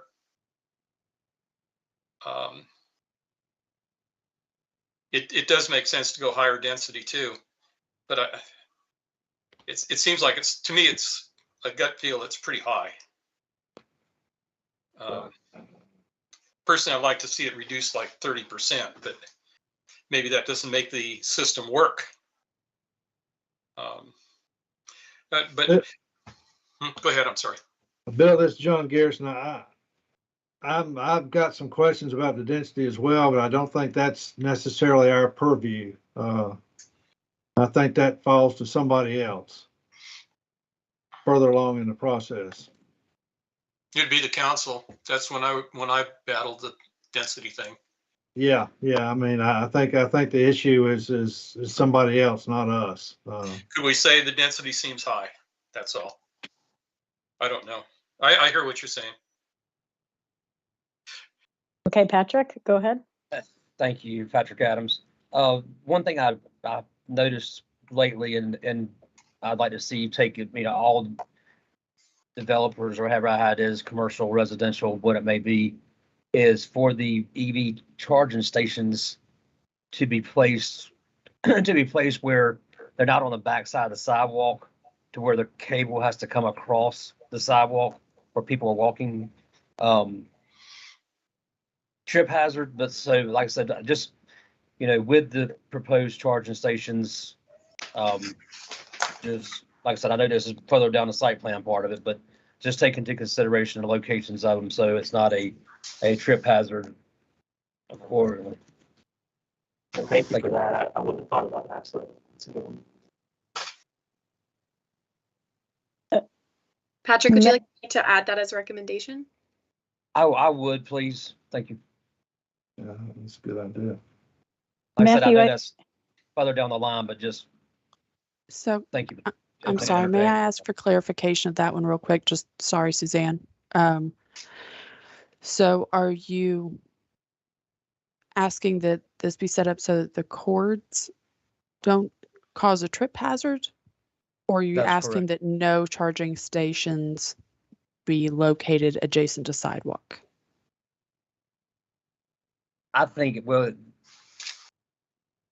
they need to be located where the cord does not have to be pulled across the sidewalk to access the car. Generally, what we've been seeing, just as an FYI, I think that's reasonable.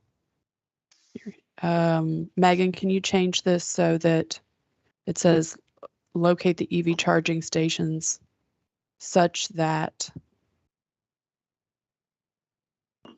it would almost be in exterior parking areas where you wouldn't necessarily have sidewalk that would back up to the back of curb.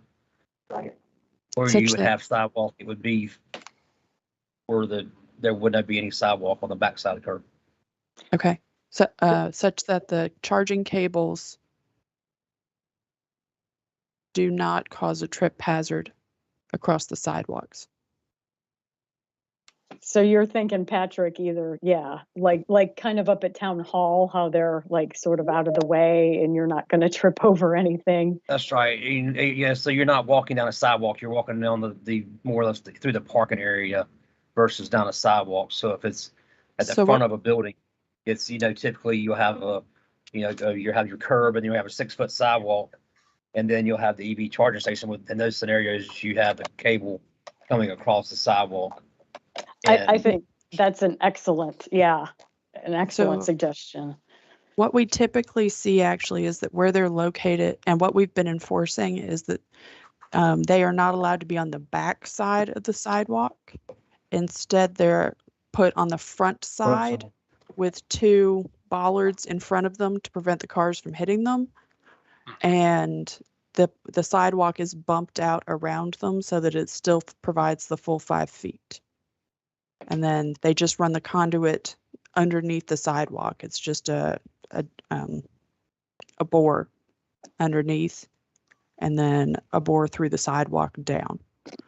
We just had a bunch of these installed at the apartments over at Westford, and that's what I required, and I think those are the standards that we've been using.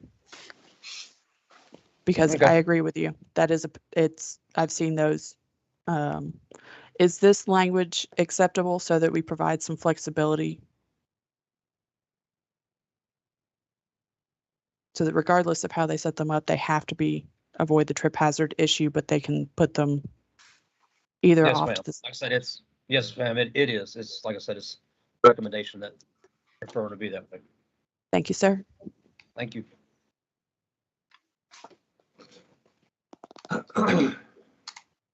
Okay.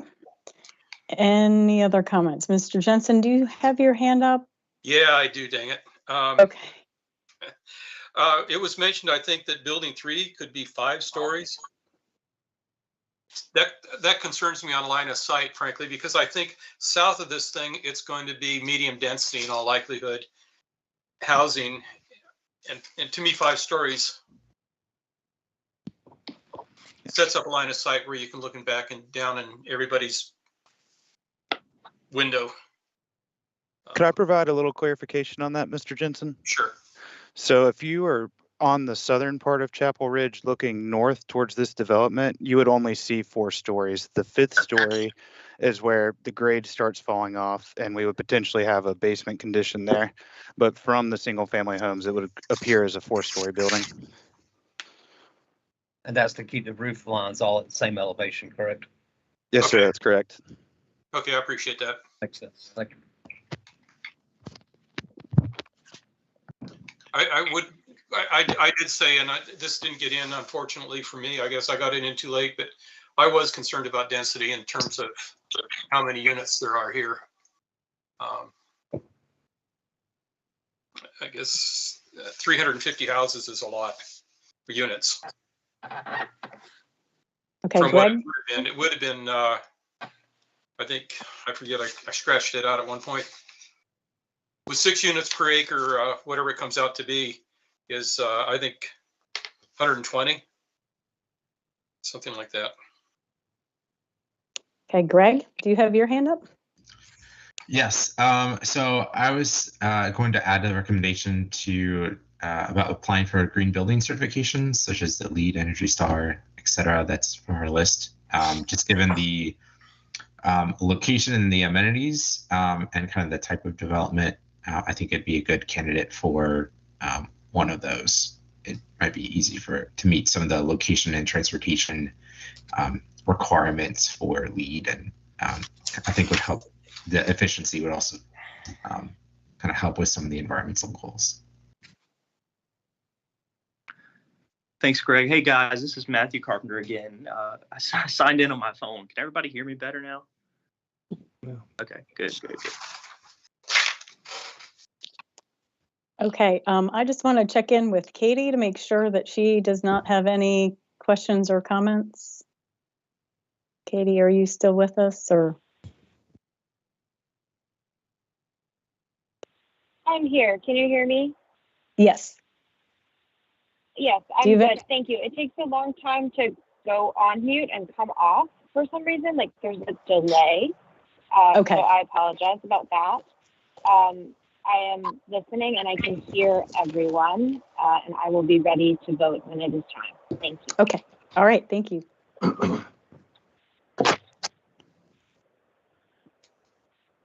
May I ask one question of everybody? Is everybody happy with this density? Is there somebody that is concerned about it? I will say I'm concerned about it, being that it was, the land use plan is medium density, but I do agree with the others when they said that that's probably not our purview. Okay, I'll let it go. I wish it was.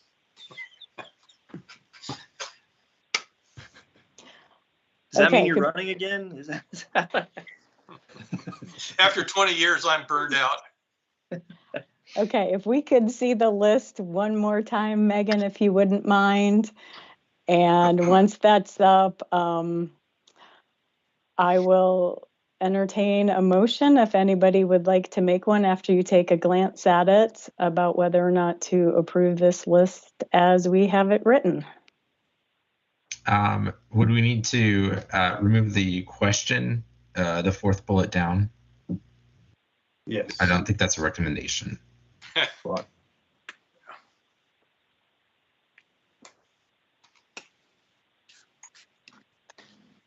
Okay, any other discussion?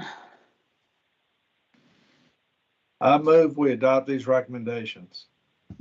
Okay. Second. Okay, excellent. Okay, Katie. I vote in favor. Thank you. Okay, I vote in favor. Patrick? Aye. Adam? Aye. John? Aye. Bill? Aye. Okay, Jason?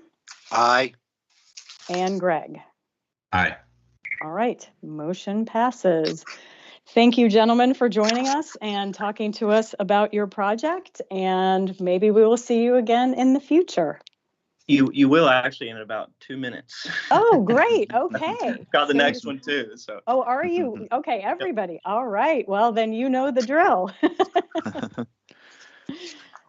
If that's the case, then whenever you guys are ready, feel free to take it away. This is the Yellow Ridge project, correct? Yellow Bridge, yep. And I've got a couple people that are supposed to be on too, Tucker and Jeff. So Yes, Okay. I'm admitting them now. perfect. So good evening again, Matthew Carpenter with Parker Poe, here on behalf of the developer, in this case, Lennar Homes. And also on the call with me tonight are Tucker Ennis with Lennar and Jeff Roach of Peak Engineering, who's our civil engineer.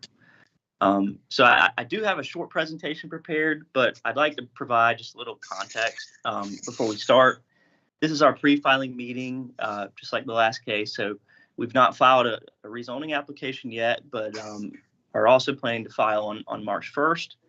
And, I know several of the Abington neighbors submitted some written comments to the board. And I think there's a little bit of confusion as to what meetings we've had and what meetings we will have. And so, I just want to be clear on that. So our formal pre-filing neighborhood meeting is scheduled for next week, February 23rd. And last week on Thursday, February 10th, we had an informal call with the Abington neighbors to discuss our rezoning request and offer to answer any questions. And so it wasn't a required meeting, but our goal was really to start the dialogue with the Abington folks, and which we hope will continue through the process. And so with that said, this property is, Shelley, do you have an overview of this one, or like the site layout? Or I do. Yep. Would you prefer the aerial first or the layout? Let's do the aerial first.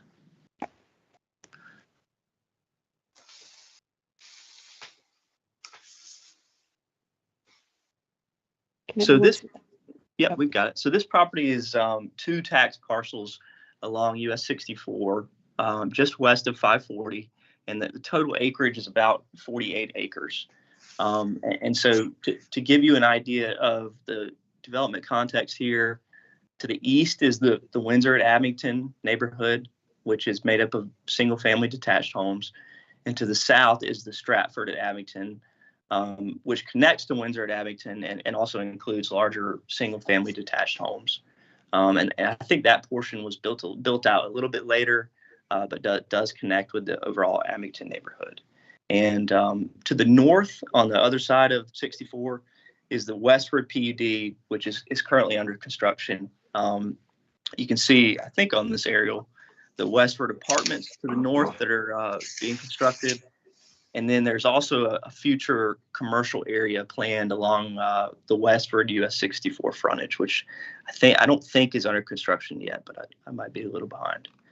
And so the current zoning of this property is rural residential, which only allows larger lot single family homes.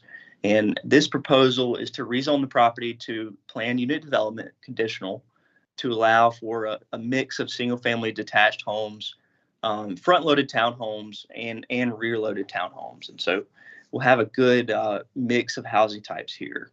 And this property's future land use map designation is actually medium density residential. The medium density residential category envisions single family detached homes and townhomes with a maximum density of 6 units an acre.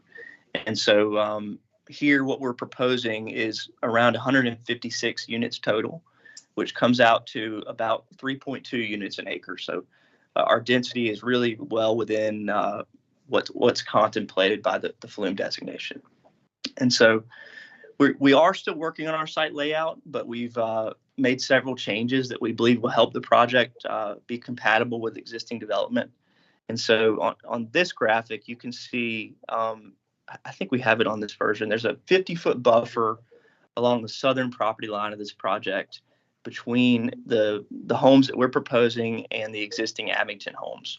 And so we think that'll help, kind of separate backyards there and kind of maintain some privacy for owners of these homes and people that live in Abington now.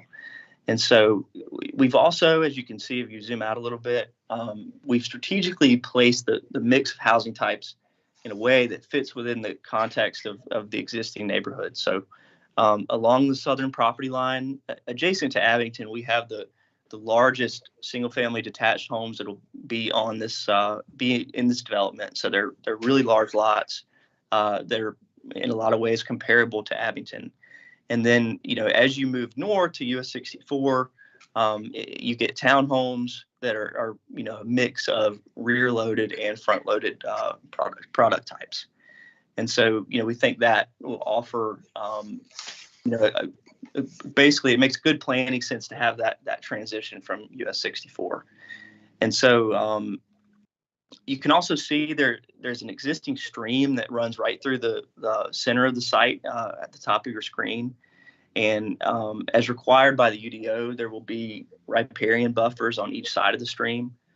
Right now, well, not right now, but we know there will be no development in any of the riparian buffers. And so, and although our stormwater devices will be designed at site plan, we do plan to handle runoff with stormwater ponds, and we're committing to build the stormwater control devices to the 25-year storm standard, which is above the 10-year storm required by the UDO. And so there are 2, which it might be kind of hard to see on this graphic, but there are 2 existing ponds at the southwest of the site that back up to the Abington neighbors. I know several neighbors have sent the board information about the ponds, and I just want to clarify a couple of points about those. So we are in the process of working with the Army Corps to determine whether these ponds are jurisdictional. We don't think they will be, but we're still waiting on a final determination.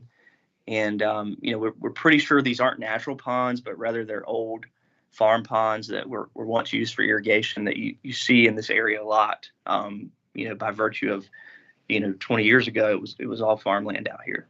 And so there are also issues with the integrity of the dam. There are several trees growing within the dam, which could cause issues down the road.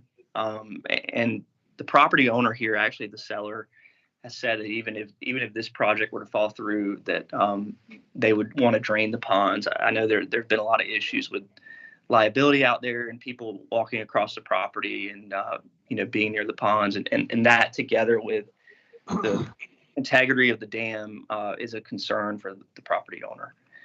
And so with that, we do have several environmental conditions that we're committing to now, which are, we'll provide solar conduit in all the building designs.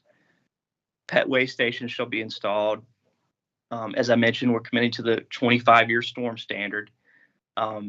We've agreed to plant warm season grasses to reduce irrigation. And we'll also plant at least 3 types of native hardwood species.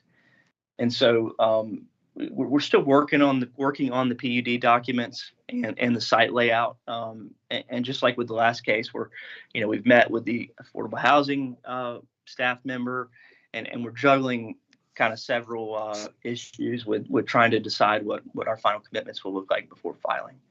And so thank you again for your time, and we're happy to answer any questions. Okay, great. Thank you. Okay, members of the board, questions or comments? Regarding the 2 existing ponds that where you say that the dams are showing signs of failure, I guess is the best way to put it.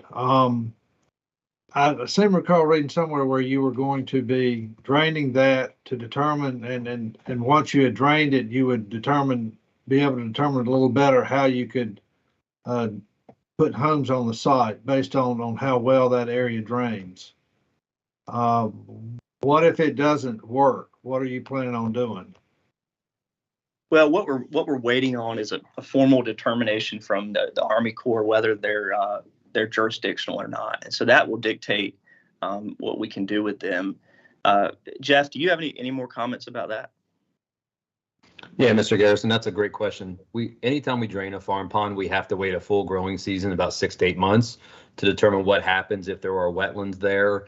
Depending on the size of the wetlands that are remaining, we then can apply for impacts to them, or we can avoid them. It just kind of depends on how big the area is and how high quality the wetlands that remain, if there are any, what we do with them. But we work with Apex staff, the Army Corps, DWR, and everybody else to make sure we're doing what's appropriate. Okay. Okay. Any other questions or comments? Okay, I had a question. It looks like you have 4 streets that are terminating at that western property boundary. And a lot of that lot over there looks like it could be in floodplain, and I know that this is not a lot that you guys have in your that you purchased, but a floodplain, regulatory floodway, possibly some other streams with buffers. So it seems to be an environmentally sensitive area. So with that in mind, why are you proposing so many stub outs heading that direction? Yeah, so those stubs are actually, I believe consistent with the town's transportation plan. And the plan actually shows Chanticleer Drive extending to the west there all the way to another stub street. Let's see. Core Banks. Yep. That's the name I was looking for, to Core Banks Drive. And so, we don't control that property immediately adjacent to the west. If we did have to extend the road across there, or if we were to get it under, contract and the road were extended in the future, it could require a stream crossing. I don't know. But yeah, that's those stub outs are based on the town's transportation plans for future connections. And so we were just trying to lay those out how the town wants them to be. Okay, so I understand that you could have that one major street, the Chanticleer, but then you've got those other ones. Why not like 90-degree turn them so they feed back into the main one going across to that other lot? I mean, it's just like, it seems like you're preordaining a lot of impacts to natural resources potentially. Yeah, Jeff, what's the reasoning for the several streets that Yeah, are stopped instead of just one? That's a great question. The east-west Chanticleer is actually a major collector on the town's transportation plan. And the way we did it, if Shelley can go back to the actual layout, the goal for this, and we worked with the adjacent property owner, and actually, you know what, Shelley?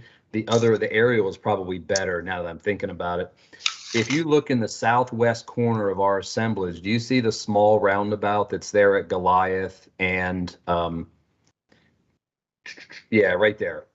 The goal is to actually bring Chanticleer all the way across east-west. And then what will happen is there'll be a northern extension from that smaller roundabout that will come up. And based upon the floodplain maps, each of those 3 stub streets that are coming from our property onto the adjacent property can be put in per town geometric design standards and actually not get into any floodplain or environmental issues. So we actually laid out not only this 48 acres, but the parcel to the west of us in the event that he decides to sell and develop. We've kind of set him up for success. Okay, great. Thank you. Yeah, just so you know, there's 3 public street extensions, and one of them in the middle. The fourth one is actually an alley that probably will not extend to the western boundary if Shelley brings that back up again. Yeah, that one right there, that's an alley. That's an option for the guy next door to extend to. The northern, the central, and the south, those are all 3 provide, public street extensions to the, I think it's A&S property next door. Yeah, that's right. Alleyways there too are also public, correct, Jeff? Alleys are public and they can extend them, but alleys are a little different. You force yourself into a rear-loaded product. In our case, because of Chanticleer, you cannot have driveways on Chanticleer. So that's dictating the rear entry townhomes, which gives us, gives the applicant an additional product type. Okay, I appreciate that explanation. That's okay. I'm glad to hear all that. That's sorry wonderful. I was so wordy. No, that was perfect. Yes, I'm good with that. Okay. All right. Questions or comments from the board, or should we take a look at the list of items that we do have?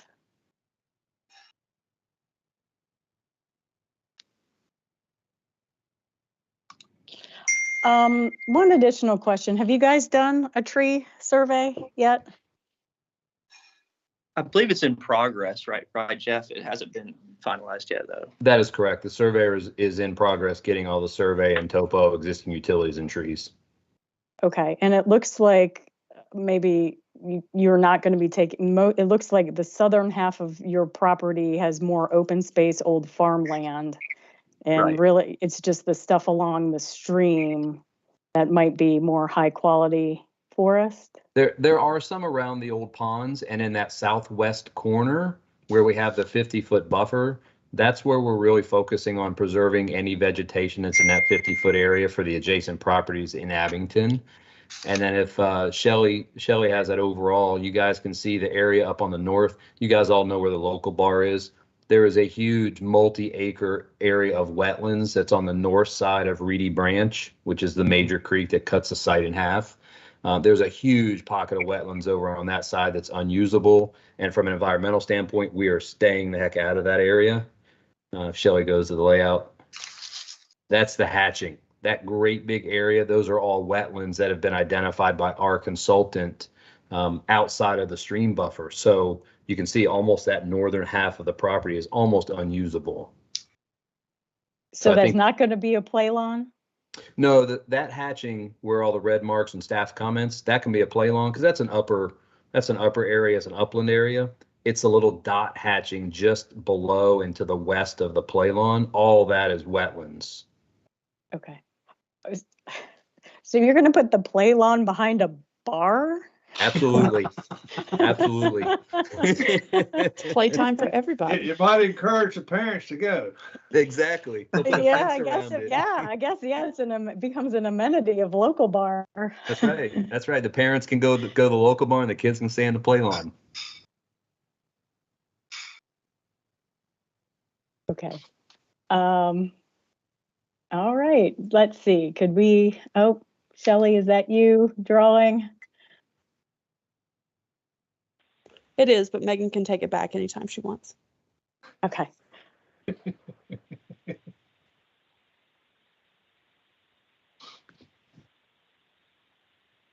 Okay. Just because you do have some trees that you're trying to preserve and there's some other stuff, I'm going to drop 2 additional things in the comments that I would just like to recommend. Let's see.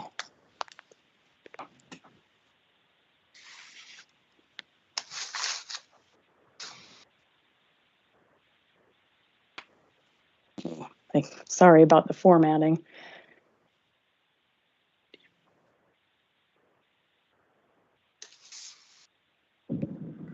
So what they are is the adding a zoning condition which does not allow tree clearing, SCM, or infrastructure in either zone of the riparian buffer except as necessary for the installation of town of Apex utilities or perpendicular road crossings.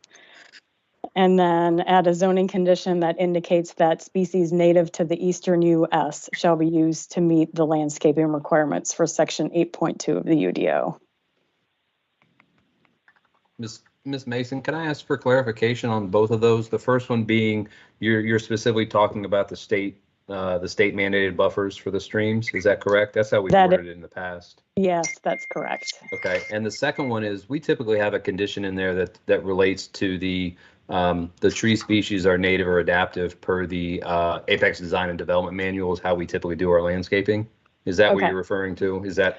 I am referring to that, but I'm specifically referring to the native section.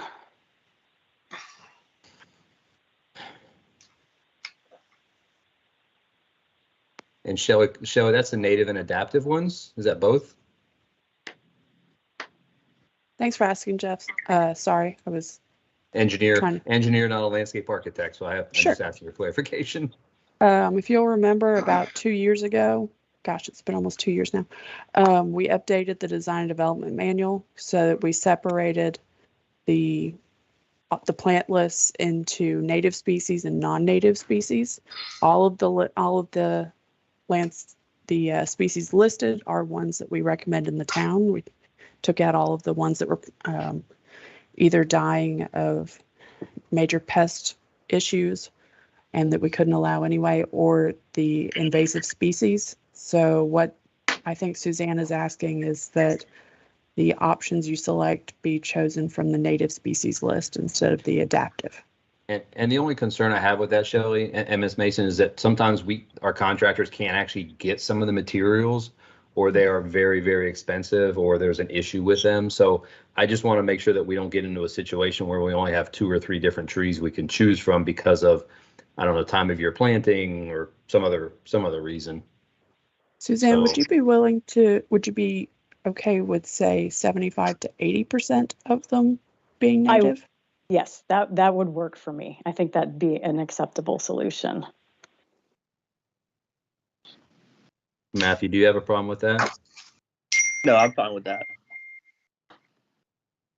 Suzanne, do you mind repeating that full condition with the 75 to 80%, please? There we go. I got it. I got it. Okay, sorry. I don't think I actually hit send. I apologize for that.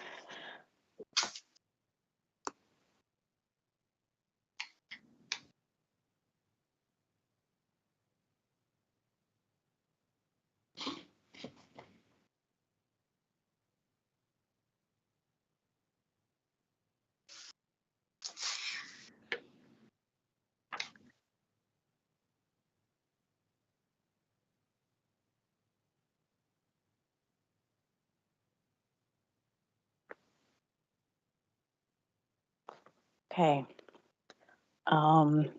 Board members, any other questions, comments, additions? I got one more thing. On the lighting temperature for outside installations. I know there's some non-residential areas that are going to need to be lighted, streets and stuff like that. I would recommend that we add in a requirement of lighting with a color temperature of 3000 K or less shall be used for outside installations in non-residential areas. Or non-residential uses, I guess is a better way to phrase it.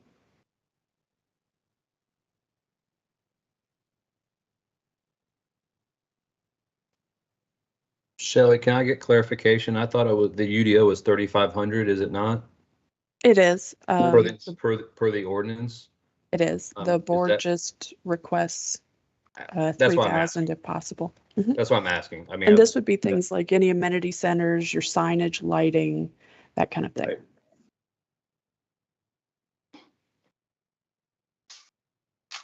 I want the blue lights that the Public Works building has. No. Definitely not the purple ones that Duke has. Yeah, so the purple ones are actually getting all changed out. It's a issue with the chip. It just entertains me when I drive down and I see purple lights everywhere. Very entertaining, no doubt. At least it's not a red light district.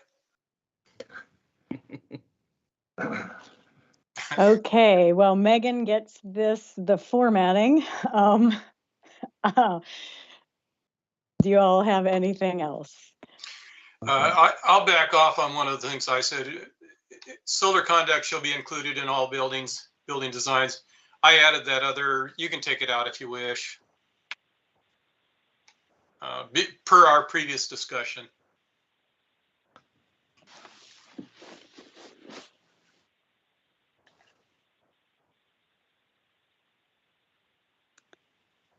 All right. So, Madam Chair, so from Matthew and I, we need to discuss conditions number 3 and 4. I don't think the builder is available to commit at this point to the installation of solar. And then it's really just this is not, it's not a very large project. And right now we can't really commit to absorbing that cost for a small site, that has environmental, features that this one has, which really limits our buildable area. And so, if we could take that one out, that would be great. But members of the board, how do you feel about that? Or would you prefer to keep it in and then it can be noted later on down the line why they did not commit to this? Can I say I asked for that? And once again, if you put the solar in when you build the buildings, it makes the cost of running the house for anybody who buys it overall less, because the cost of the additional mortgage cost is far less than what you get out of the solar PV system. So it's an asset to sell.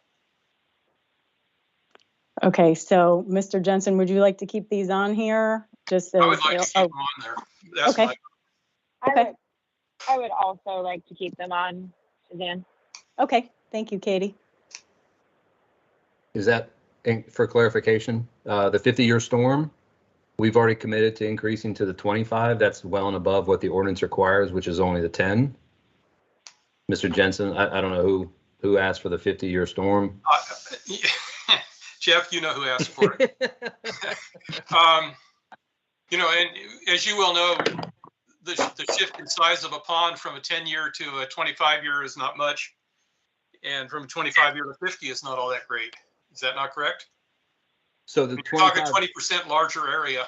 There's a pretty big difference between the 10 to the 50. The 25 we can handle, and in this case, with a majority of the property north of Reedy Branch not even being developed, we've got that big pocket of wetlands to the north. We think we're being good stewards of stormwater by not developing, 60% of the site, which the ordinance allows. So we focused our development to the south. So increasing the size of the pond to treat a 50-year storm is only going to have a negative impact on the number of units, and now you've We haven't even been asked by council yet about affordable housing. So there's tons of things that are pulling money out of the project. So at some point the ask is too great. And increasing 50-year storm is one of those that's going to have a pretty big impact on the density and number of units.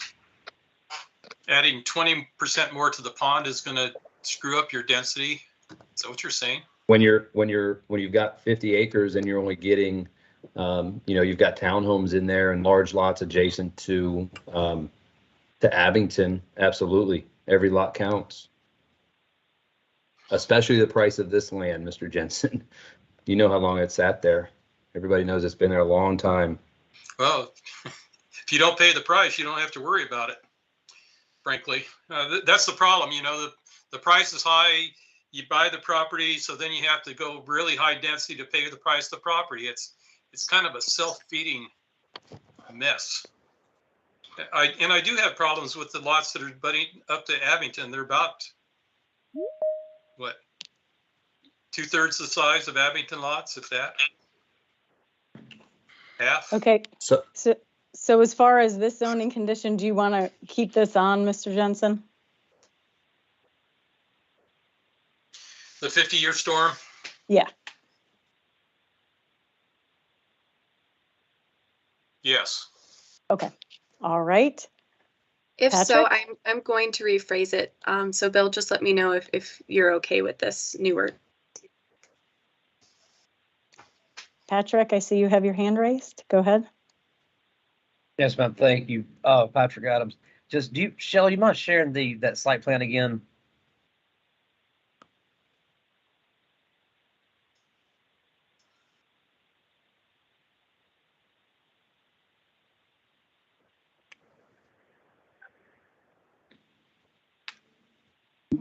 I was just curious. I was just curious as to the locations of where your proposed SCMs were, and meeting what Bill was asking for.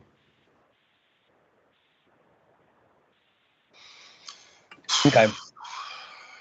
Yeah, Jeff, where are the ponds on here? I'm looking on my phone, but I think there's one just south of the riparian buffer.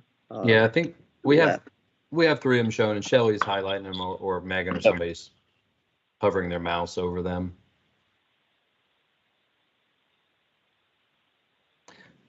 And remember, the location of Chanticleer is what's setting the layout of the development from a planning standpoint. So the size of that pond is put in a location where you can't make it any deeper. The site is really configured by Chanticleer and by trying to provide as much room between Chanticleer and the backside of Stratford at Abington as possible. And just from Mr. Jensen's standpoint, one thing to point out, Mr. Jensen, if you'll notice, Abington has no buffers on the backside of the Stratford properties. If you take the 50-foot buffer and put it into each of those lots, then our lots are almost exactly the same size as the Abington lots. Instead, we've decided to give that 50-foot as a buffer with HOA maintained landscaping in that area. What's required by the UDO? Anything? 20. Okay, Jeff, I'll back off on the 50. And I understand what you're trying to do in terms of fitting that in. I don't like it, but I'll back off of it. You can do the 25. It's better than nothing.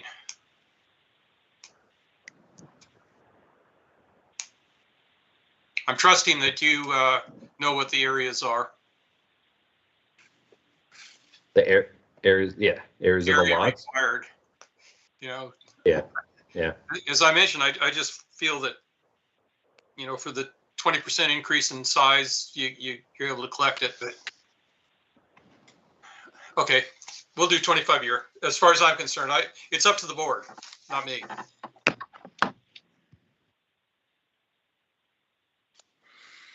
Do others have comments? I think I can live with a 25 year. Right.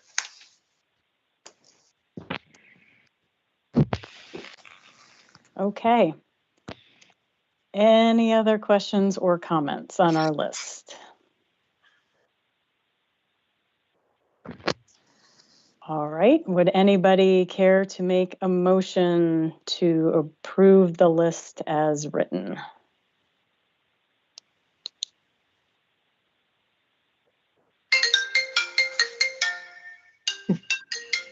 I move we approve the list as written. Okay, thank you. Is there a I'll second? second.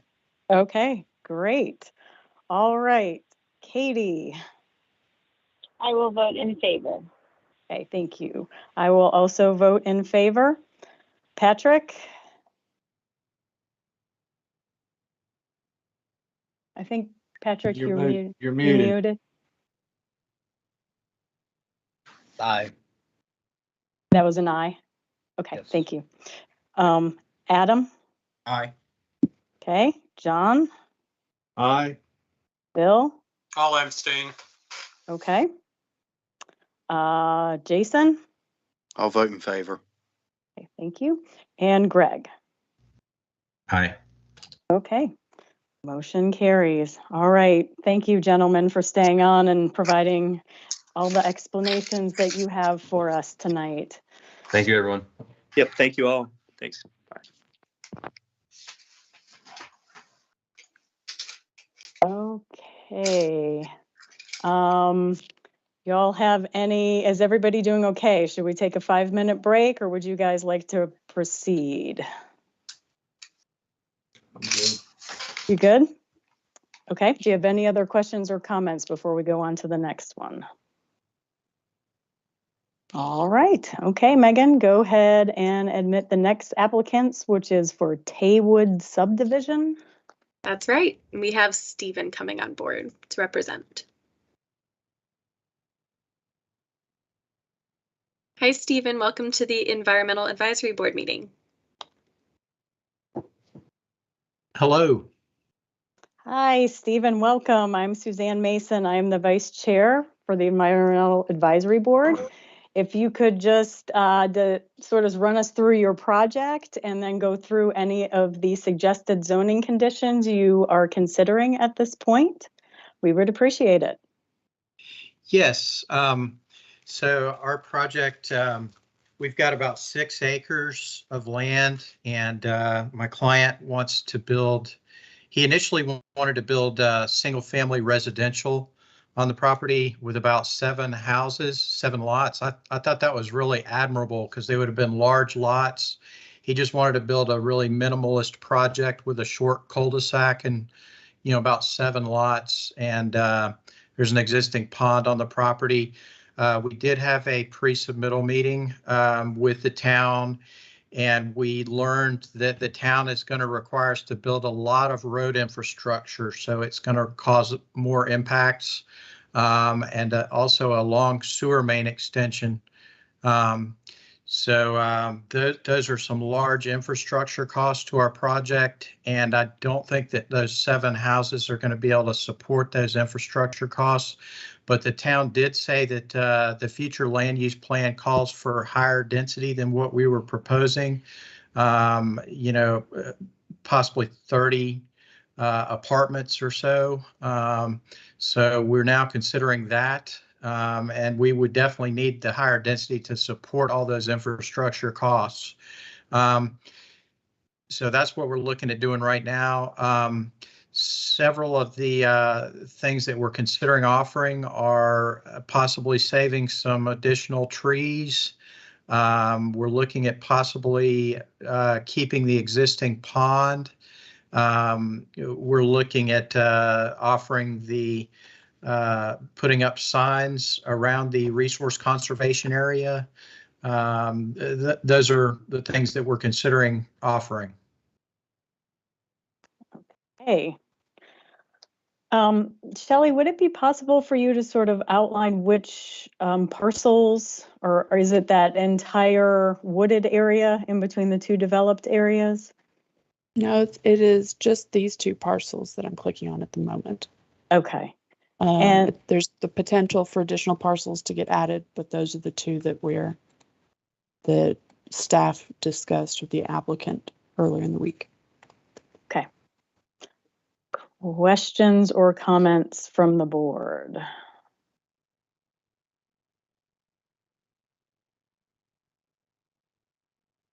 Okay. Is this the one where there was already a stream determination done, and in between those two ponds, it is an intermittent feature? Is that correct? Yes. Okay, so there'll be buffers on that. Do you think you'll try and squeeze in some units on the north of that stream? It's a really small buildable area up there. I'm not sure we'll be able to fit anything up there, especially if we go multifamily. Okay, and this will require RCA, is that correct, or is this too close into town? No, that's correct. This would be 20% RCA. Okay, all right. And it looks like the whole thing is wooded. Is it a fairly mature forest, do you know? I have not walked the site, but it does look fairly mature. Okay.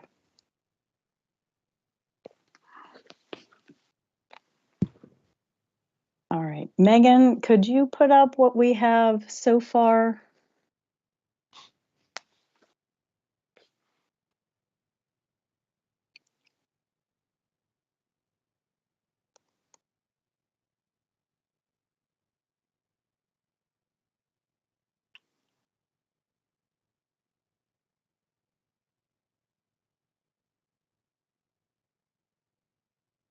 One question I've got is, since we really don't know what you're going to end up building on this property, whether it's multifamily units or single family homes, and I think that what you're looking at is multifamily stuff right now. Is that correct?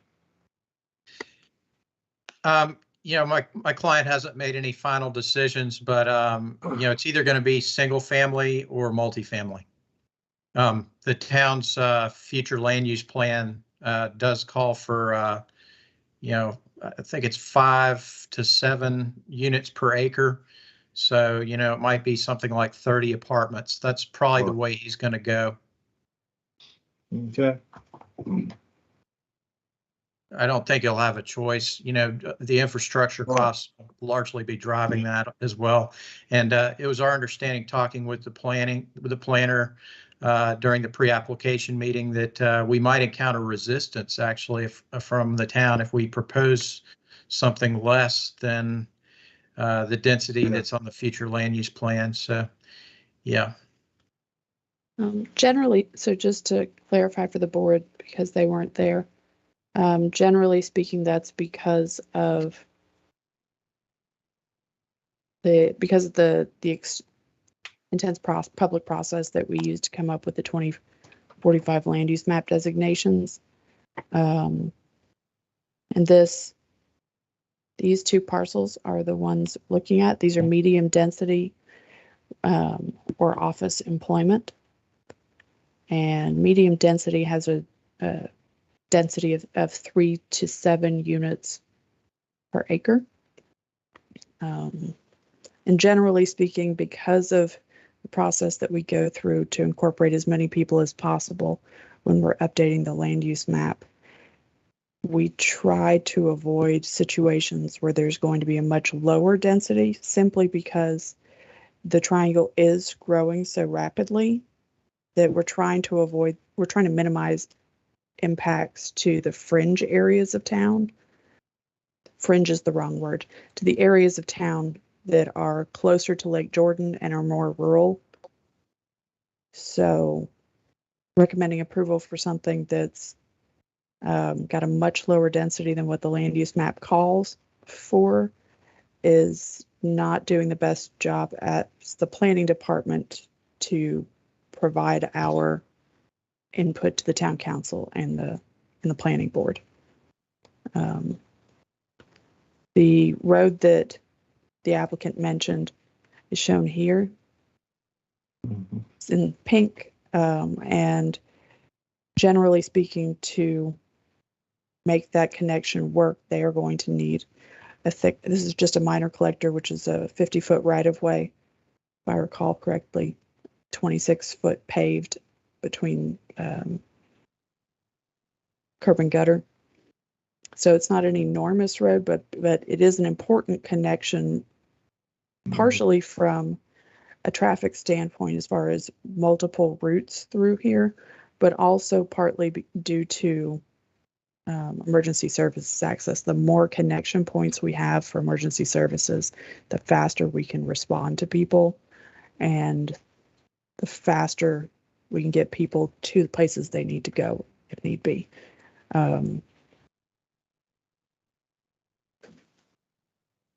That's all. Real quick on the vicinity map, where exactly are we again? Oh, sure. Sorry. I probably should have said that. This is the new dealership on the western intersection of Salem Street. Okay. Yep. And then this is Orchard Villas. I think this is Blackburn. Sorry, I was trying to see the. That's correct. Mm-hmm. And then this is part of Haddon Hall to the south. Okay. So, and these properties are currently served by driveway access off of 64.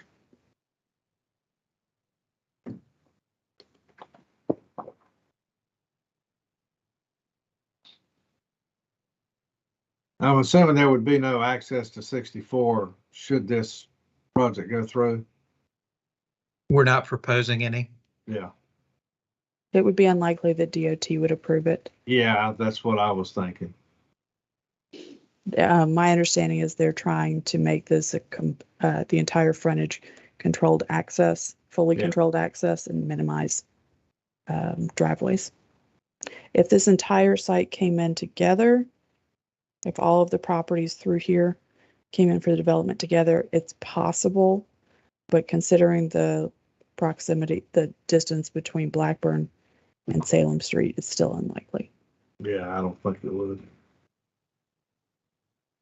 So if that all came in together, would we, as the Environmental Advisory Board, see this project again, or would it just proceed on from this point? And we're just making recommendations on assuming that just those two parcels are what we're thinking about. That particular situation has yet to come up. However, I think that staff would recommend that it go back to the Environmental Advisory Board. We would also recommend a new pre-application meeting with staff, because what we've seen is simply these two pieces.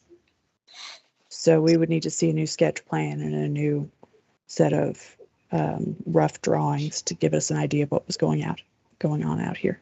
So yes, I think that this would have to go back to the board. Okay, great. Thank you. You're welcome. Could I say I agree with that? I mean, this is where it really start over to do anything. I don't know how I'd ever vote on this thing. It's Bill Jensen.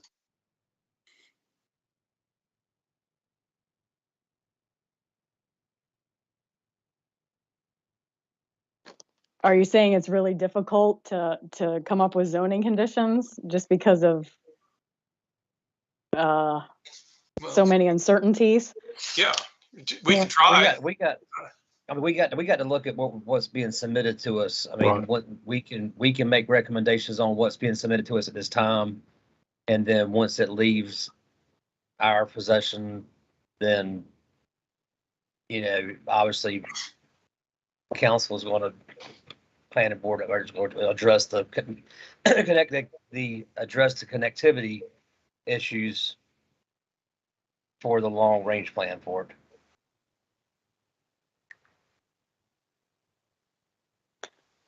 Yeah, I agree with Patrick. I think we've got to deal with it as it comes to us here. We can't guesstimate as to what they might be doing in the future. Probably, I mean, and yeah, to a certain point, is we can't say, well, what if, if another plan comes through, then, like I said, that'll come up with council's determination on infrastructure connectivity.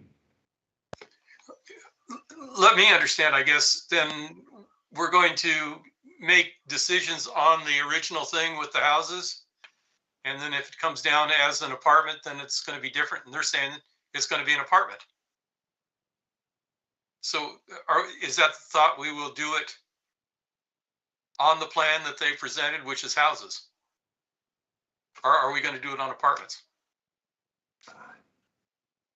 I think we kind of have to think about both I contingencies. think we got to consider, it's not, I don't think they finalized what they're planning on putting on there.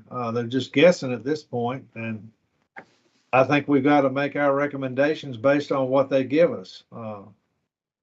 But we're not going to get a completed project before us ever, I don't think. No, but this is a white sheet at this point now. Well, But we're not looking at zoning conditions if it's, you know, here, we're making the suggestions on what's being presented to us. Right. I also think some of these can be modified a little bit. Like I was looking at the last one, electric vehicle charging stations, and you could add a caveat that install convenient electric vehicles charging stations if development will be a multifamily, development versus a single family, where it may make more sense to have those there versus. Well, that's the only way it would apply anyway, I think. Yeah, exactly. Single So family just specify that. Wouldn't work. Yeah.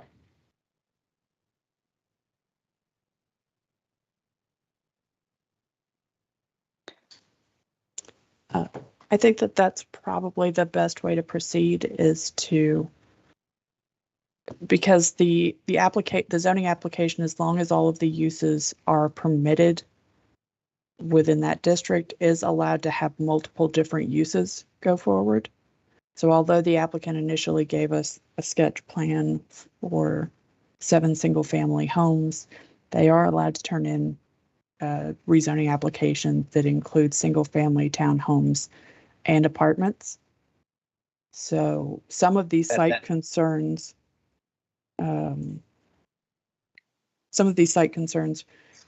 will be issues regardless of the use, stream buffers, canopy, etc.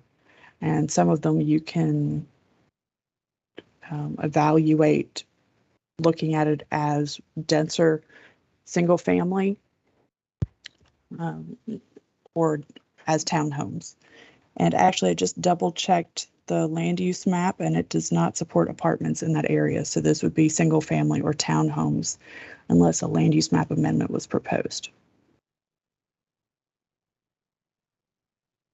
Okay, Patrick, did you have a question or comment? Yeah, so going back to what Shelley was saying, if it goes back to a rezoning situation, then it would come back to the EAB again, correct? Yeah. Or if the applicant chooses to go with what would you say, townhomes or single family here?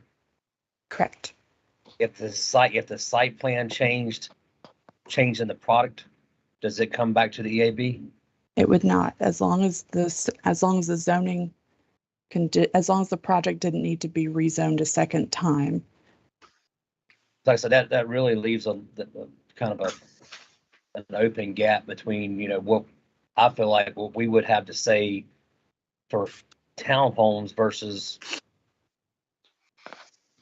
the board would have to say against townhome uses versus individual single family detached lots. That's my understanding. Like I said, with the townhome product, your site plan completely changes because now you're dealing with a completely different footprint of the structures. And you're also blowing down probably a lot of trees in certain areas, whereas with a single family units, there might be a lot of trees around each home.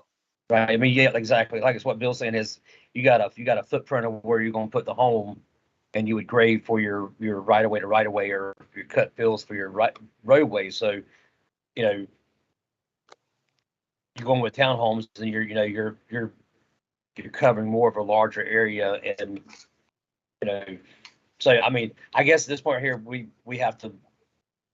review it on what what the applicants presented at the time, but maybe just from a comment back to staff is if we could just check on that for future applications, because it does change the footprint of the impacts.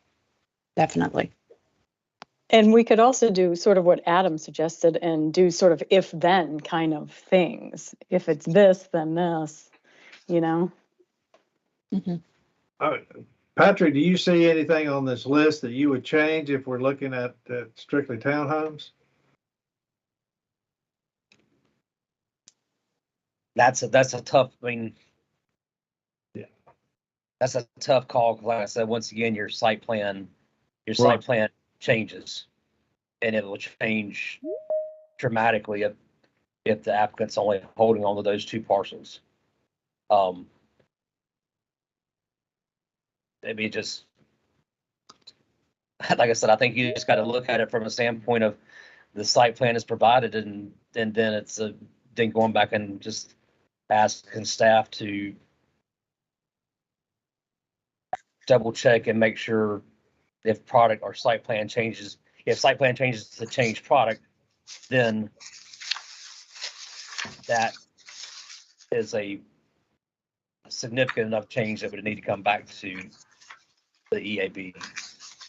So there's no trigger in the UDO that would have this come back unless it's going to be rezoned again. Yeah. I've been texting with Amanda, and she said that the board should comment on the current request and the current property. Well, that answers So that. I would say that we should look at the sketch in front of us and that comment on the site specific concerns. And then if you have specific requests, depending on what type of use is put on it, then possibly categorize those based on single family or townhomes. And that and then the question that I was just asked, and this is for the applicant, is have you reached out to any of the adjacent property owners since we met? Yes, we did reach out to the property owner to the west, Mr. Anderson. You know, we mentioned that the town is going to require us to extend a sewer main, and would he be interested in, would he be willing to let us put a sewer main through his property? And it sounded like it's going to be a matter of money. So I don't know if that'll be able to be worked out. His house does sit directly in the way of where Carolina Bells Road would be extended. And that's a real problem. So I'm not sure that that's going to be feasible. You know, there's another property owner to the southwest where we would have to extend the sewer main through their property as well. We have not been in contact with them.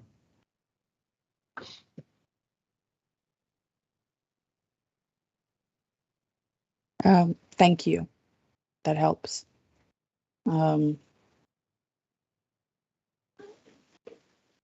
Unfortunately, everyone, I do not have much better answers than that at the moment. That other than we need to look at what we've got, and if the proposal changes significantly, they'll be required to have a new meeting with the planning department or with the town's technical review committee and with the EAB. Okay, but at this time, this could be single family or townhome. That's my understanding, yes. Okay. Okay. Megan, I'd like to add that condition about species native to the eastern U.S. shall be used to meet the landscaping requirements of section 8.2 of the UDO up to 75 to 80%. I dropped that in the chat just a little bit ago. Okay, Greg, I see you have your hand up. Yeah, I was going to add the by the International Dark Sky compliance about that outdoor lighting shall be shielded in a way that focuses lighting to the ground. Be applicable, given the zoning, the transition between the low density to the medium density. Can I ask that the caveat be in non-residential area, non-residential or multifamily areas? Yes. Thank you.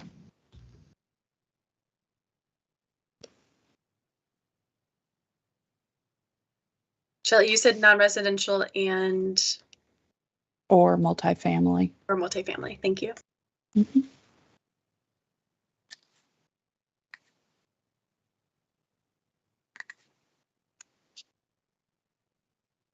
Okay. Any other questions, comments, additions? I've got a question.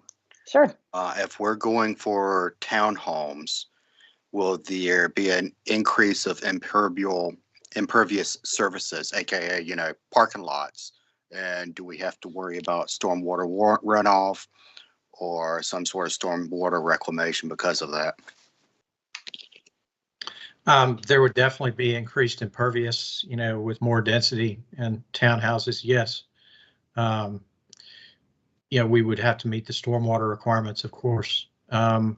At the pre-application meeting, we did talk with the staff, and it might be an option where we might be able to retrofit the existing pond and use that as our SCM if DEQ was willing to let us do that, but that has not been investigated yet. As you can see, it's a very small piece of property, not much buildable area. So we would definitely be challenged in squeezing an additional pond in there with all the roads and the multifamily. But yeah, we would have to meet the stormwater requirements, and there would definitely be an increase in impervious with the multifamily. That's all correct. This is Jessica Boland, town staff. Thank you. Shelley, do you mind please sharing the site plan again? I'm looking at the comments that we have, and then going back to the relationship of what. So with the site plan we have now, would there be an SCM even required? What do you mean with what's shown with the cul-de-sac and the lots there? Yes, ma'am. Yes, because it's greater than 1 acre of disturbed, and it's greater than 12% built upon. So yes.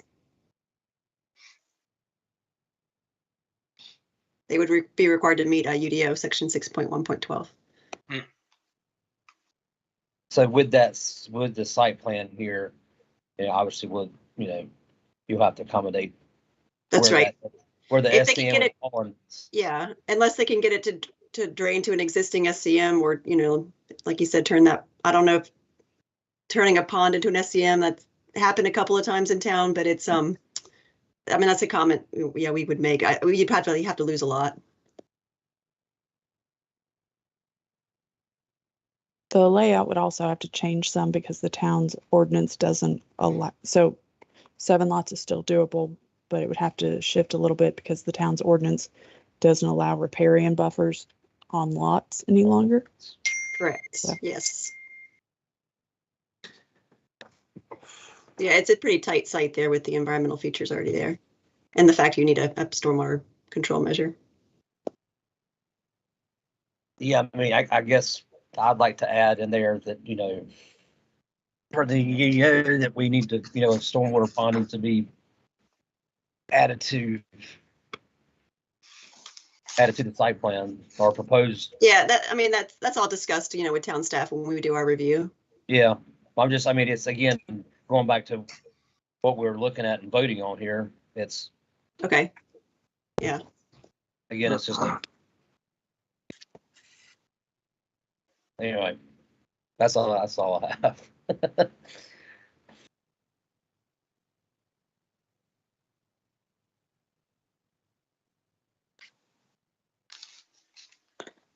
Okay, let's take another look at the list, and then. Number 4, I'd just simplify it for our previous discussion. Just say pre-configure all homes for solar PV installations per town documents or whatever. And get rid of the electrical box thing and stuff like that. Requirements. Okay. And Mr. Jensen, are you still okay with the next bullet point below that? The solar panel one? Well, if we're applying it just to this development, yeah.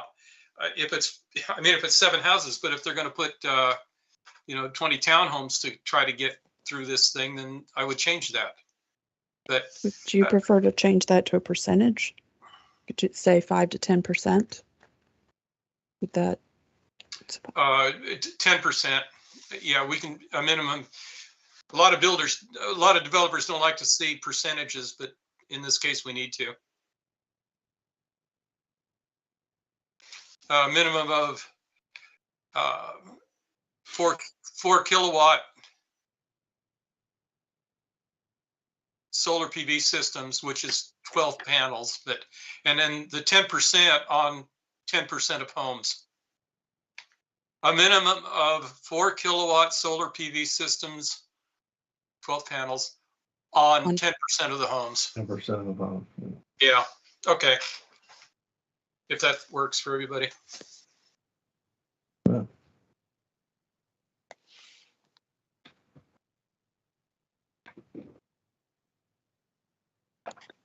10% of the usage or 10% of the homes? Like you say, you go back again and like call it townhomes, and it's your usage changes.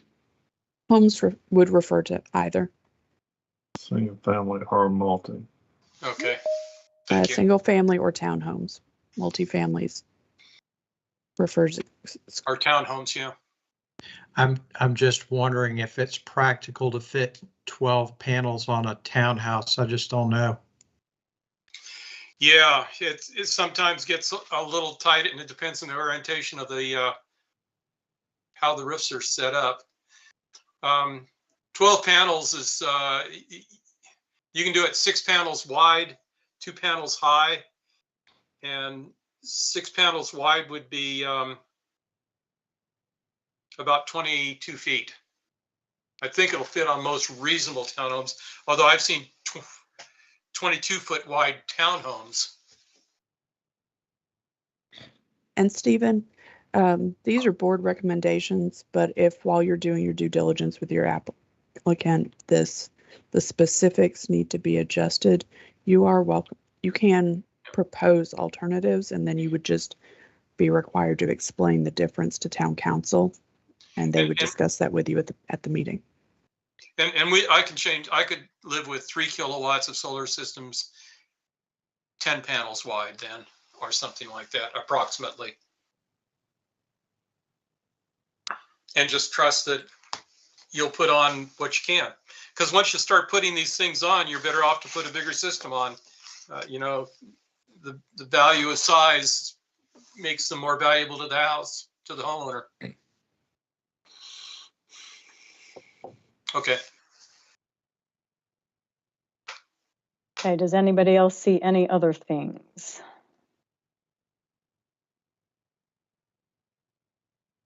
Okay. All right. Would anybody like to make a motion to approve these as written? I'll make the motion. Okay, great. Thank you. Is there a second? I'll second it. Okay, thank you. Okay, Katie. I will vote in favor. Thank you. I will also vote in favor. Patrick? Aye. Adam? Aye. John? Aye. Bill? Yes. Okay, Jason? Aye. And Greg? Aye. All right, thank you. Motion carries. Thank you, Stephen, for joining us tonight. We appreciate Thanks, it. everybody. Nice to meet you all. Thank you. Nice. Thank you. Goodbye. Thank you. Okay, one more pre-application to go. Do you all need a break or carry on? Let's charge. All right, let's do it. Okay, Megan, could you please admit the applicants for 1522 Salem Church Road? Absolutely. We have Philip and Josh Blackley.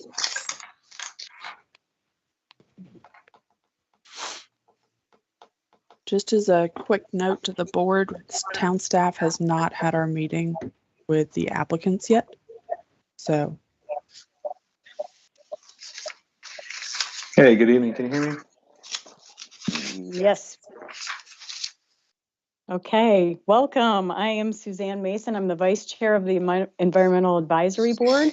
If you could just take us through your project and sort of explain it to us, any environmental features that might be relevant to us and any of the zoning conditions, suggested zoning conditions you are considering. Yes. Is there a phone number ending in 3871 that you can admit as well? They have been admitted. I believe that's Okay, still thank you. right. Okay. So good evening, everyone. Josh Blackley. Much smaller project than your previous ones. So 1522 Salem Church Road. It's a 1.22 acre, currently single family home on it. What we're looking to do really is just get it rezoned. We're still planning out what we want to do, but it makes sense. It's in the 2045 land use map for medium density, just like the townhomes next to it. So if you go to the conceptual drawing on the second or third page, that's just kind of a possible layout. Basically just continue New Derby Lane, keeping it simple. The water and the sewer are right there at that cul-de-sac. You can tie right in and extend the road. So that's what we're conceptually looking to do. We're still got to do a survey, so it could possibly be laid out differently, but you're really looking at 6 to 10, I think, would be over the 8 units per acre. So 6 to 9 townhomes would be really what you're looking to fit on there. Okay, thank you. Questions or comments for the applicant from the board?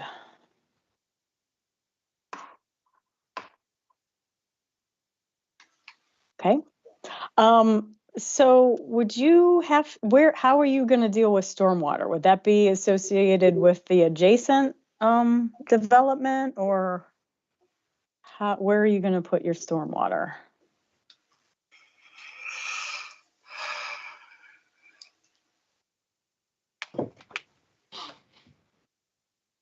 And I also see that 20% RCA would be required as well. Okay.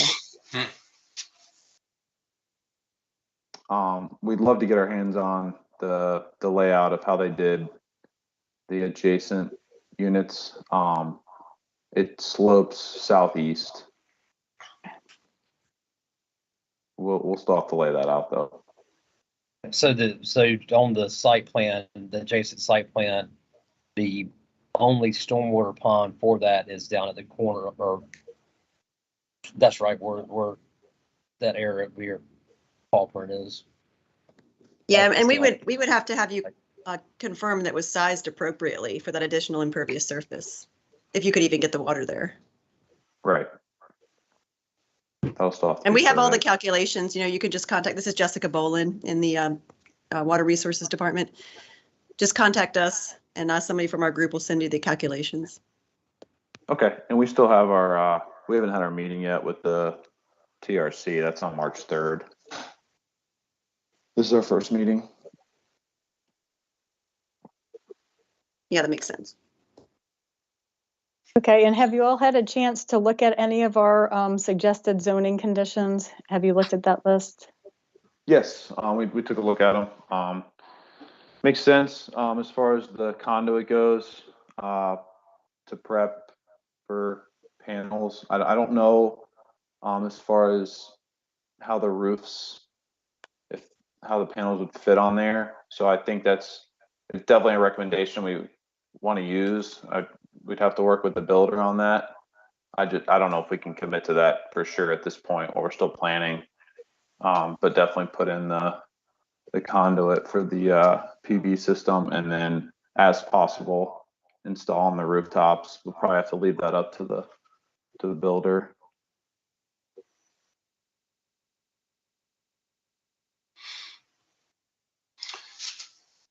And Bill? same with the pet Okay, station. that one's mine again. Number 5, you can put as possible, I guess, on the end of that, which just kind of makes it, or the beginning. And would you also like me to strike the electrical distribution box comment as well? Yeah, These- go ahead and do that again. I Okay. won't put those again in. And I think also the pet waste stations and the bicycles, the bike rack's probably possible. That's easy. The waste stations, it's a small lot, so that's going to be if possible as well, just depending on the layout. I don't believe there's any in the adjoining. And if you don't mind, back to the install a minimum. To be consistent with the last fellow, I'd go 3 kilowatt solar system, 10 panels. Okay. Not that I want to, but I.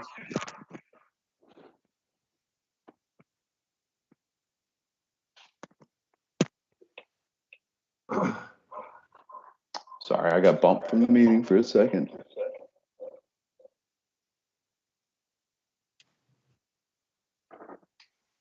Not that I want to do away with pet waste stations, but we're looking what 6 to 9 units. There's not going to be an HOA or any kind of central administrative group that handles stuff for this development, is there? Not planned at the time. Okay, Sorry. well, I don't know how, I don't know how you're going to require a pet waste station if there's going to be nobody's going to be able to empty it and attend to it. This is Shelley with the planning department. The applicant hasn't, since they haven't met with the town staff yet, they haven't been made aware of the buffer requirements for the property. And those are not allowed to be on individual lots. Those must be held in common. So there will be an HOA of some kind. However, the HOA could be extremely minimal as far as their duties and requirements. Okay. Okay, Patrick? Yes, that all led into my question, just out of curiosity. Josh, were you guys trying to join the existing HOA Yes, that Lennar has? that would make the most sense. Okay. So with that possibility in mind, I would recommend that we keep the pet waste station condition in there, suggested condition. I mean, maybe if it's just the one building and they don't join the HOA, 2 pet waste stations is excessive, but I think at least one. Yeah, I think one is really all we need.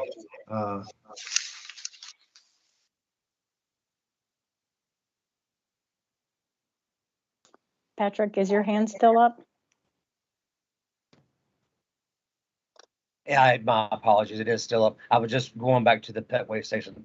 I do believe that they're at the opposite end of that the road that they're proposing to construct. There's a roundabout, or not a roundabout, a cul-de-sac there and future connectivity tie-in, and then a small park behind those units. That there is a pet waste station by the playground. So that, like I said, again, I think you potentially leave that in there for once the applicant goes through the meeting with staff. Yeah, in my experience, you can never have too many of those.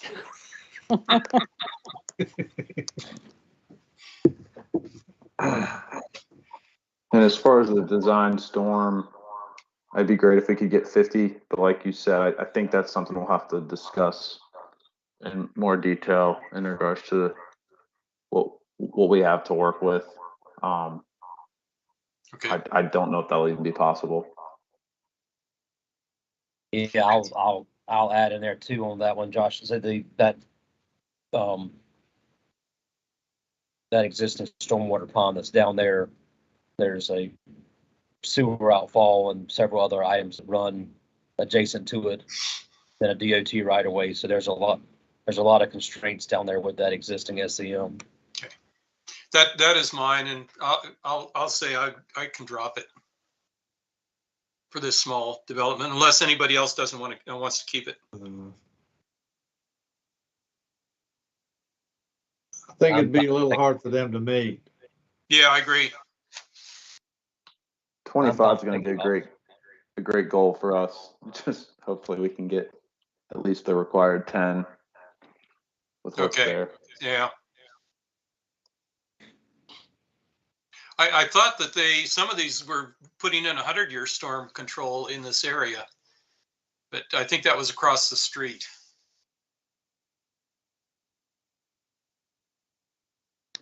Yeah, across the street there was only three lots that were in Apex jurisdiction, and then the rest was in Cary jurisdiction.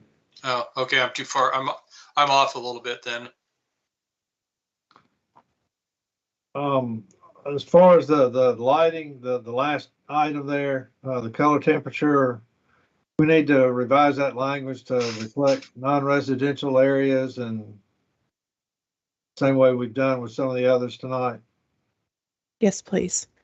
Just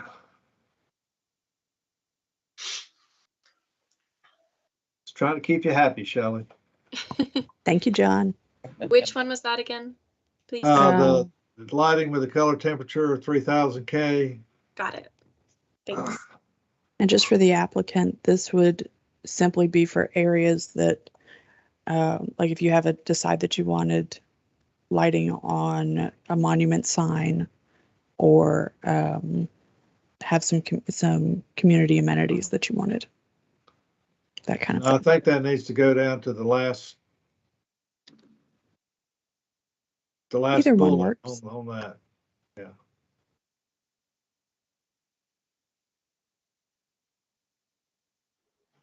It makes sense.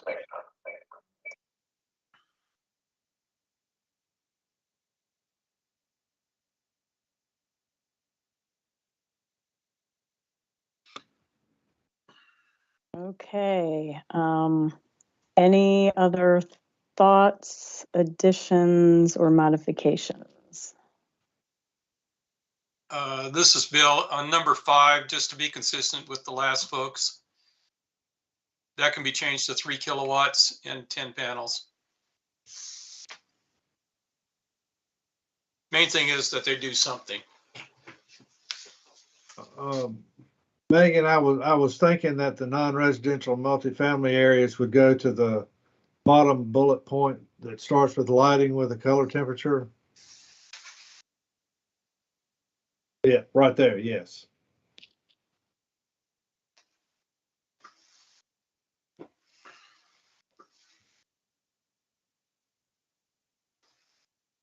I think we've covered all that, being, again, considering the constraints of the area that the applicant's submitting.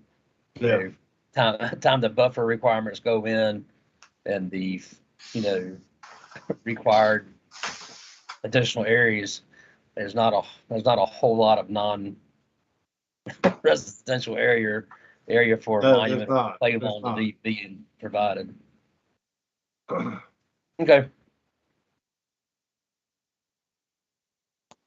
Okay, are we ready to vote on this?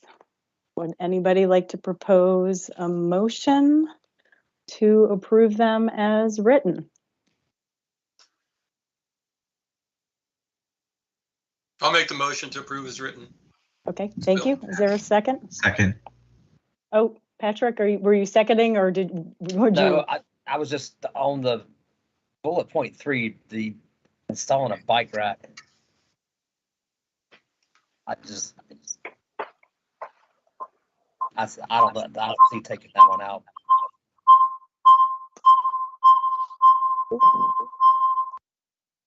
There we go. Okay, so do we technically need a motion like we did before, or since we did get, okay. Since you haven't completed the vote. Okay. There's no need to vote to reconsider. Okay.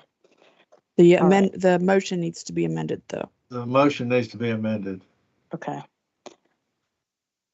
We need to vote on. Okay, so we're taking out the bike rack item.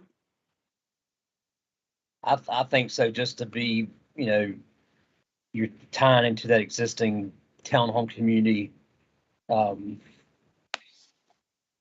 If it were a much larger site that the applicant was providing, I would say that area, maybe leave it in there as something to consider, but I don't think I personally don't think that meets that. We probably won't have space, realistically. That's right. Okay, so now we need a motion to approve the amended list, the edited list. We need to withdraw board the member. first. Oh, we need to withdraw. Okay. Well, the board member who made the motion can simply say that they amend their motion to include the changes, and then the person who seconded needs to second again. Okay. I got one more question on the where possible orientate the major roof towards the south. What's the orientation of the layout right now? Obviously, the site plan is not going to change.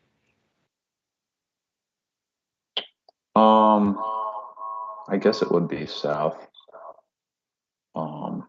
Depending That's on. correct. Yeah. So it's probably going to be laid out that way The anyway. The front door of the homes would be facing south. Yes. With your gable ends to your east and west. Okay.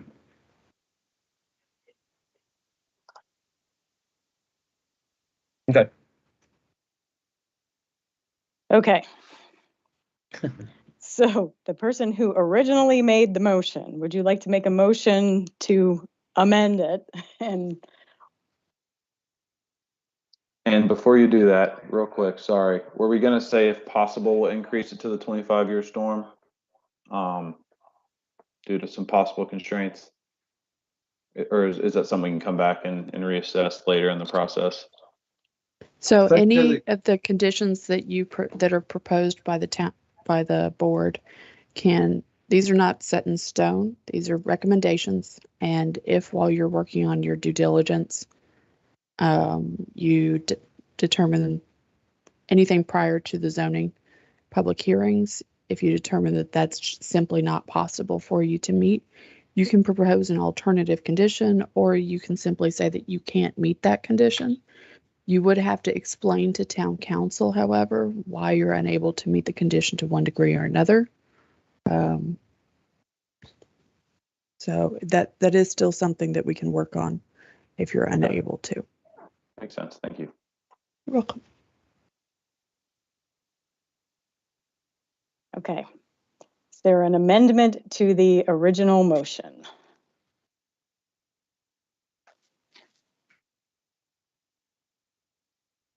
Let's see. Who made the original motion? It was John, I believe. Yeah. I did. I'm sorry, I was on mute. Oh, Bill. Okay. Hello. I make a motion to amend the original motion, if that's what you need. Okay. And second. Okay. And now do I need another motion to approve the list? Okay. You just need to vote. All right. Excellent. Katie. Katie had to step out. Okay. All right. I will vote in favor. Patrick? Aye. Adam? Aye. John? Aye. Okay. Bill? Aye. Jason? Aye. And Greg? Aye. All right. Motion carries. Philip and Josh, it was a pleasure to meet you, and thank you for joining us tonight. Thank you. Thank you for your time. Okay. Do we still have Habitat? Have they been hanging on? I didn't know if they were still hanging on or behind the scenes they would. They're hanging on. Yes. We have Maria and Tamara. So if you're ready, I just see Maria right now in the lobby, so I'll go ahead and admit her.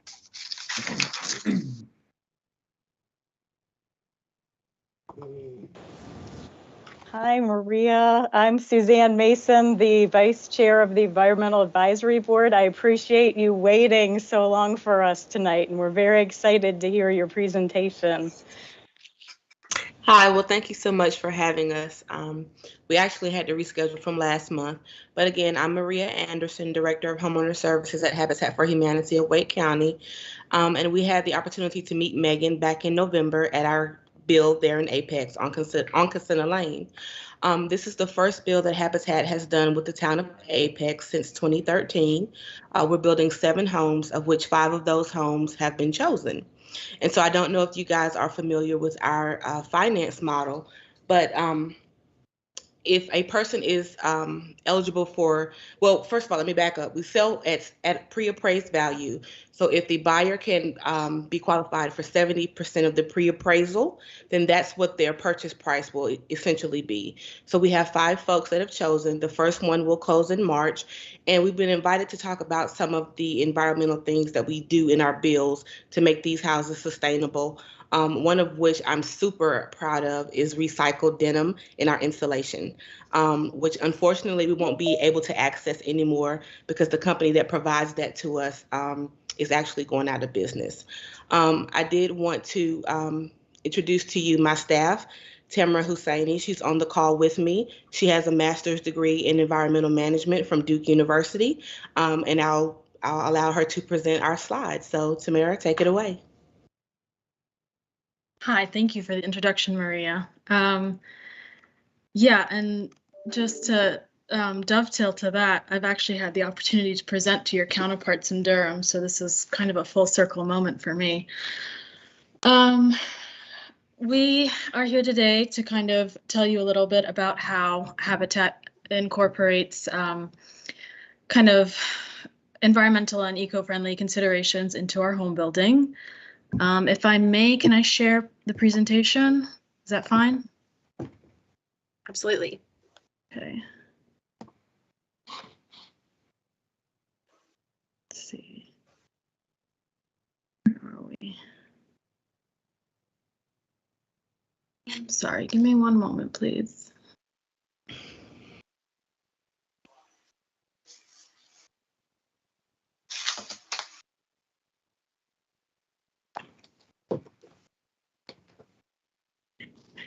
Okay. Tamara, I also have the presentation if it's more convenient for me to present it.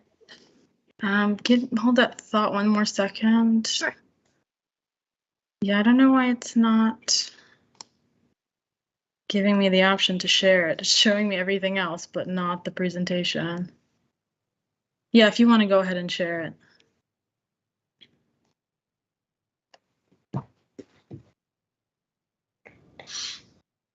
Okay, you can go ahead and skip to the next slide, please. So all of our homes, we have partnered with a local agency called Advanced Energy, and they provide a program called System Vision. It's an affordable housing energy guarantee program. So basically, they are a third-party energy rating and standards program. It's run by a nonprofit, Advanced Energy, as I mentioned, who operate out of NC State Centennial Campus. My understanding is we've actually been partners with them for a very long time. We were one of their early pilot programs. And we build all of our homes to the standards that they've designed within this program. And it basically offers, according to their website, 15% more efficiency in the homes that use their standards. Next slide, please. So I'm just going to run you through some of the things that are involved in these standards, and these are stricter standards that are in typical building codes. So the first thing is airtightness and framing. Obviously, we can reduce affordability is very important for us, for our homeowners. So having a leak-free home, if you like, can also reduce energy bills. It helps save energy on heating and cooling, and it ensures the comfort of our homeowners. Next slide, please. Lighting, we install LEDs in all of our homes. We don't use any incandescent light bulbs. Next, please. Our kitchen appliances, in addition to In addition to environmental considerations, there's also a lot of safety included in the system vision standards. So all of our combustion equipment includes safety features like direct vent models and carbon monoxide detectors. Next slide, please. We also, all of our appliances, I believe, are Energy Star appliances. Energy Star is an EPA energy efficiency rating. I'm sure you're all familiar with it. Next slide, please. Light fixtures, in addition to what I mentioned about using LED bulbs, we also apply for grant funding for energy efficient light fixtures to be part of our family's homes. Thank you. Pressure balancing is part of the system vision standards. It basically, pressure balancing, it's how we make sure we don't get a lot of hot spots and cold spots in the houses. It keeps everything kind of more comfortable and obviously less wasteful without, residents turning up and down their AC and heating all the time. Next, thank you. Moisture management. All system vision homes have performance verified spot ventilation in the bathrooms and kitchens, keeping everything nice and dry and humid free. Next slide. Yep, our ducts and HVAC systems do not allow, so the standards do not allow for more than 3% leakage, which is more than 6 times tighter than the standard North Carolina homes, according to this analysis from Advanced Energy. Of course, all of that means less energy waste, it's more comfortable, better indoor air quality, and of course, greater savings for our homeowners. Donated items, in general, our business model is very circular. We run the restores and we do our best to kind of support our homeowners with things through donations, both in our builds and in terms of even items from the restore. This is outside of the System Visions program. Something that we do, we use recycled denim insulation. We partner with a local, again, another local program run by Cotton Inc., based out of Cary, North Carolina. Thank you. And that's the end of the slides, but I would also like to add a few more things that we do. When we use vinyl siding on some of our homes, we use recycled vinyl when possible. We use low VOC paint, and our landscaping keeps in mind kind of drought resistant plant varieties for our gardens. And moving into the future, I think my understanding is we're starting to look at solar, and I think we have a solar pilot project is my understanding, but that's going to be in Raleigh, some of our Raleigh homes. Yeah, so that's kind of what we've got going on. Yeah. So did you guys have any questions for us? Questions from the board? I will say that is amazing, everything that you all are doing, and it is very inspiring as well. Just out of curiosity, what appliances in the homes in Apex are combustion appliances? Is it the heat, or is it the stoves, or the water heaters? In reference to the stove, Marie, if you want to add to that. Yeah, that's correct. So there was a time when Whirlpool was being very generous with us, with our appliances, by providing those for us. And so with the pandemic, and logistics and supply chain, we try our best, but we've been running short in getting those appliances. But when we can get combustible proof, we always go after those. But we've had to buy those as of late. But yes, that has been something that we're looking forward to continuing doing once the pandemic is over, if that ever happens, but who knows. And are you looking for another supplier for the denim insulation? Do you know they are the only they are the only contractors that we know of thus far. So they actually came to us, from my understanding. I've been at Habitat since 2020. But yeah, that was the first time I'd ever heard of that, because they're local to the Triangle. So we are looking for a substitute that is, eco-friendly as well. But when you walk into the homes that have the denim insulation, they are amazingly warm and amazingly cool. So the homes that we're building on Casino Lane have the denim insulation as well.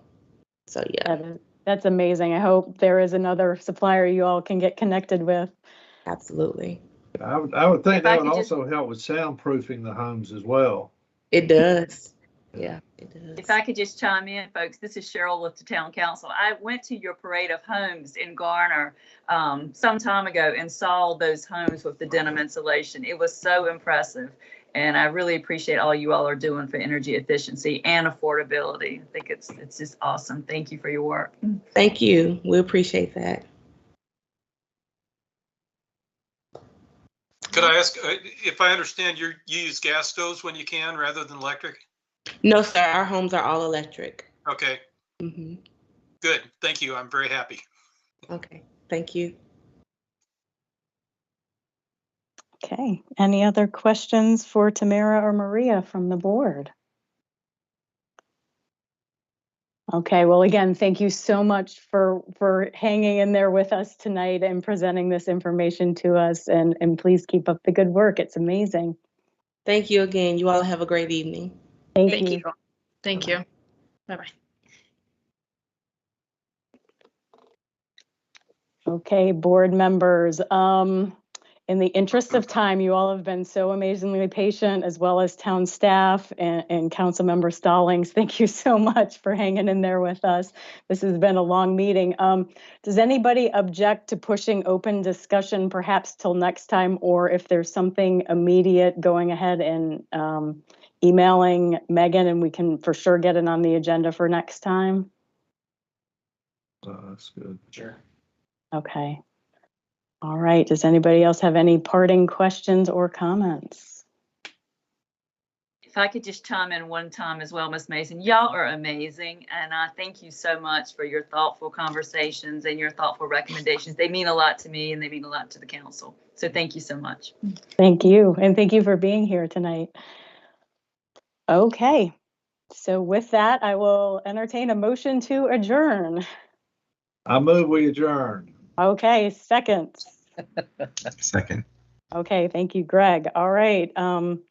Katie, still not with us? Okay.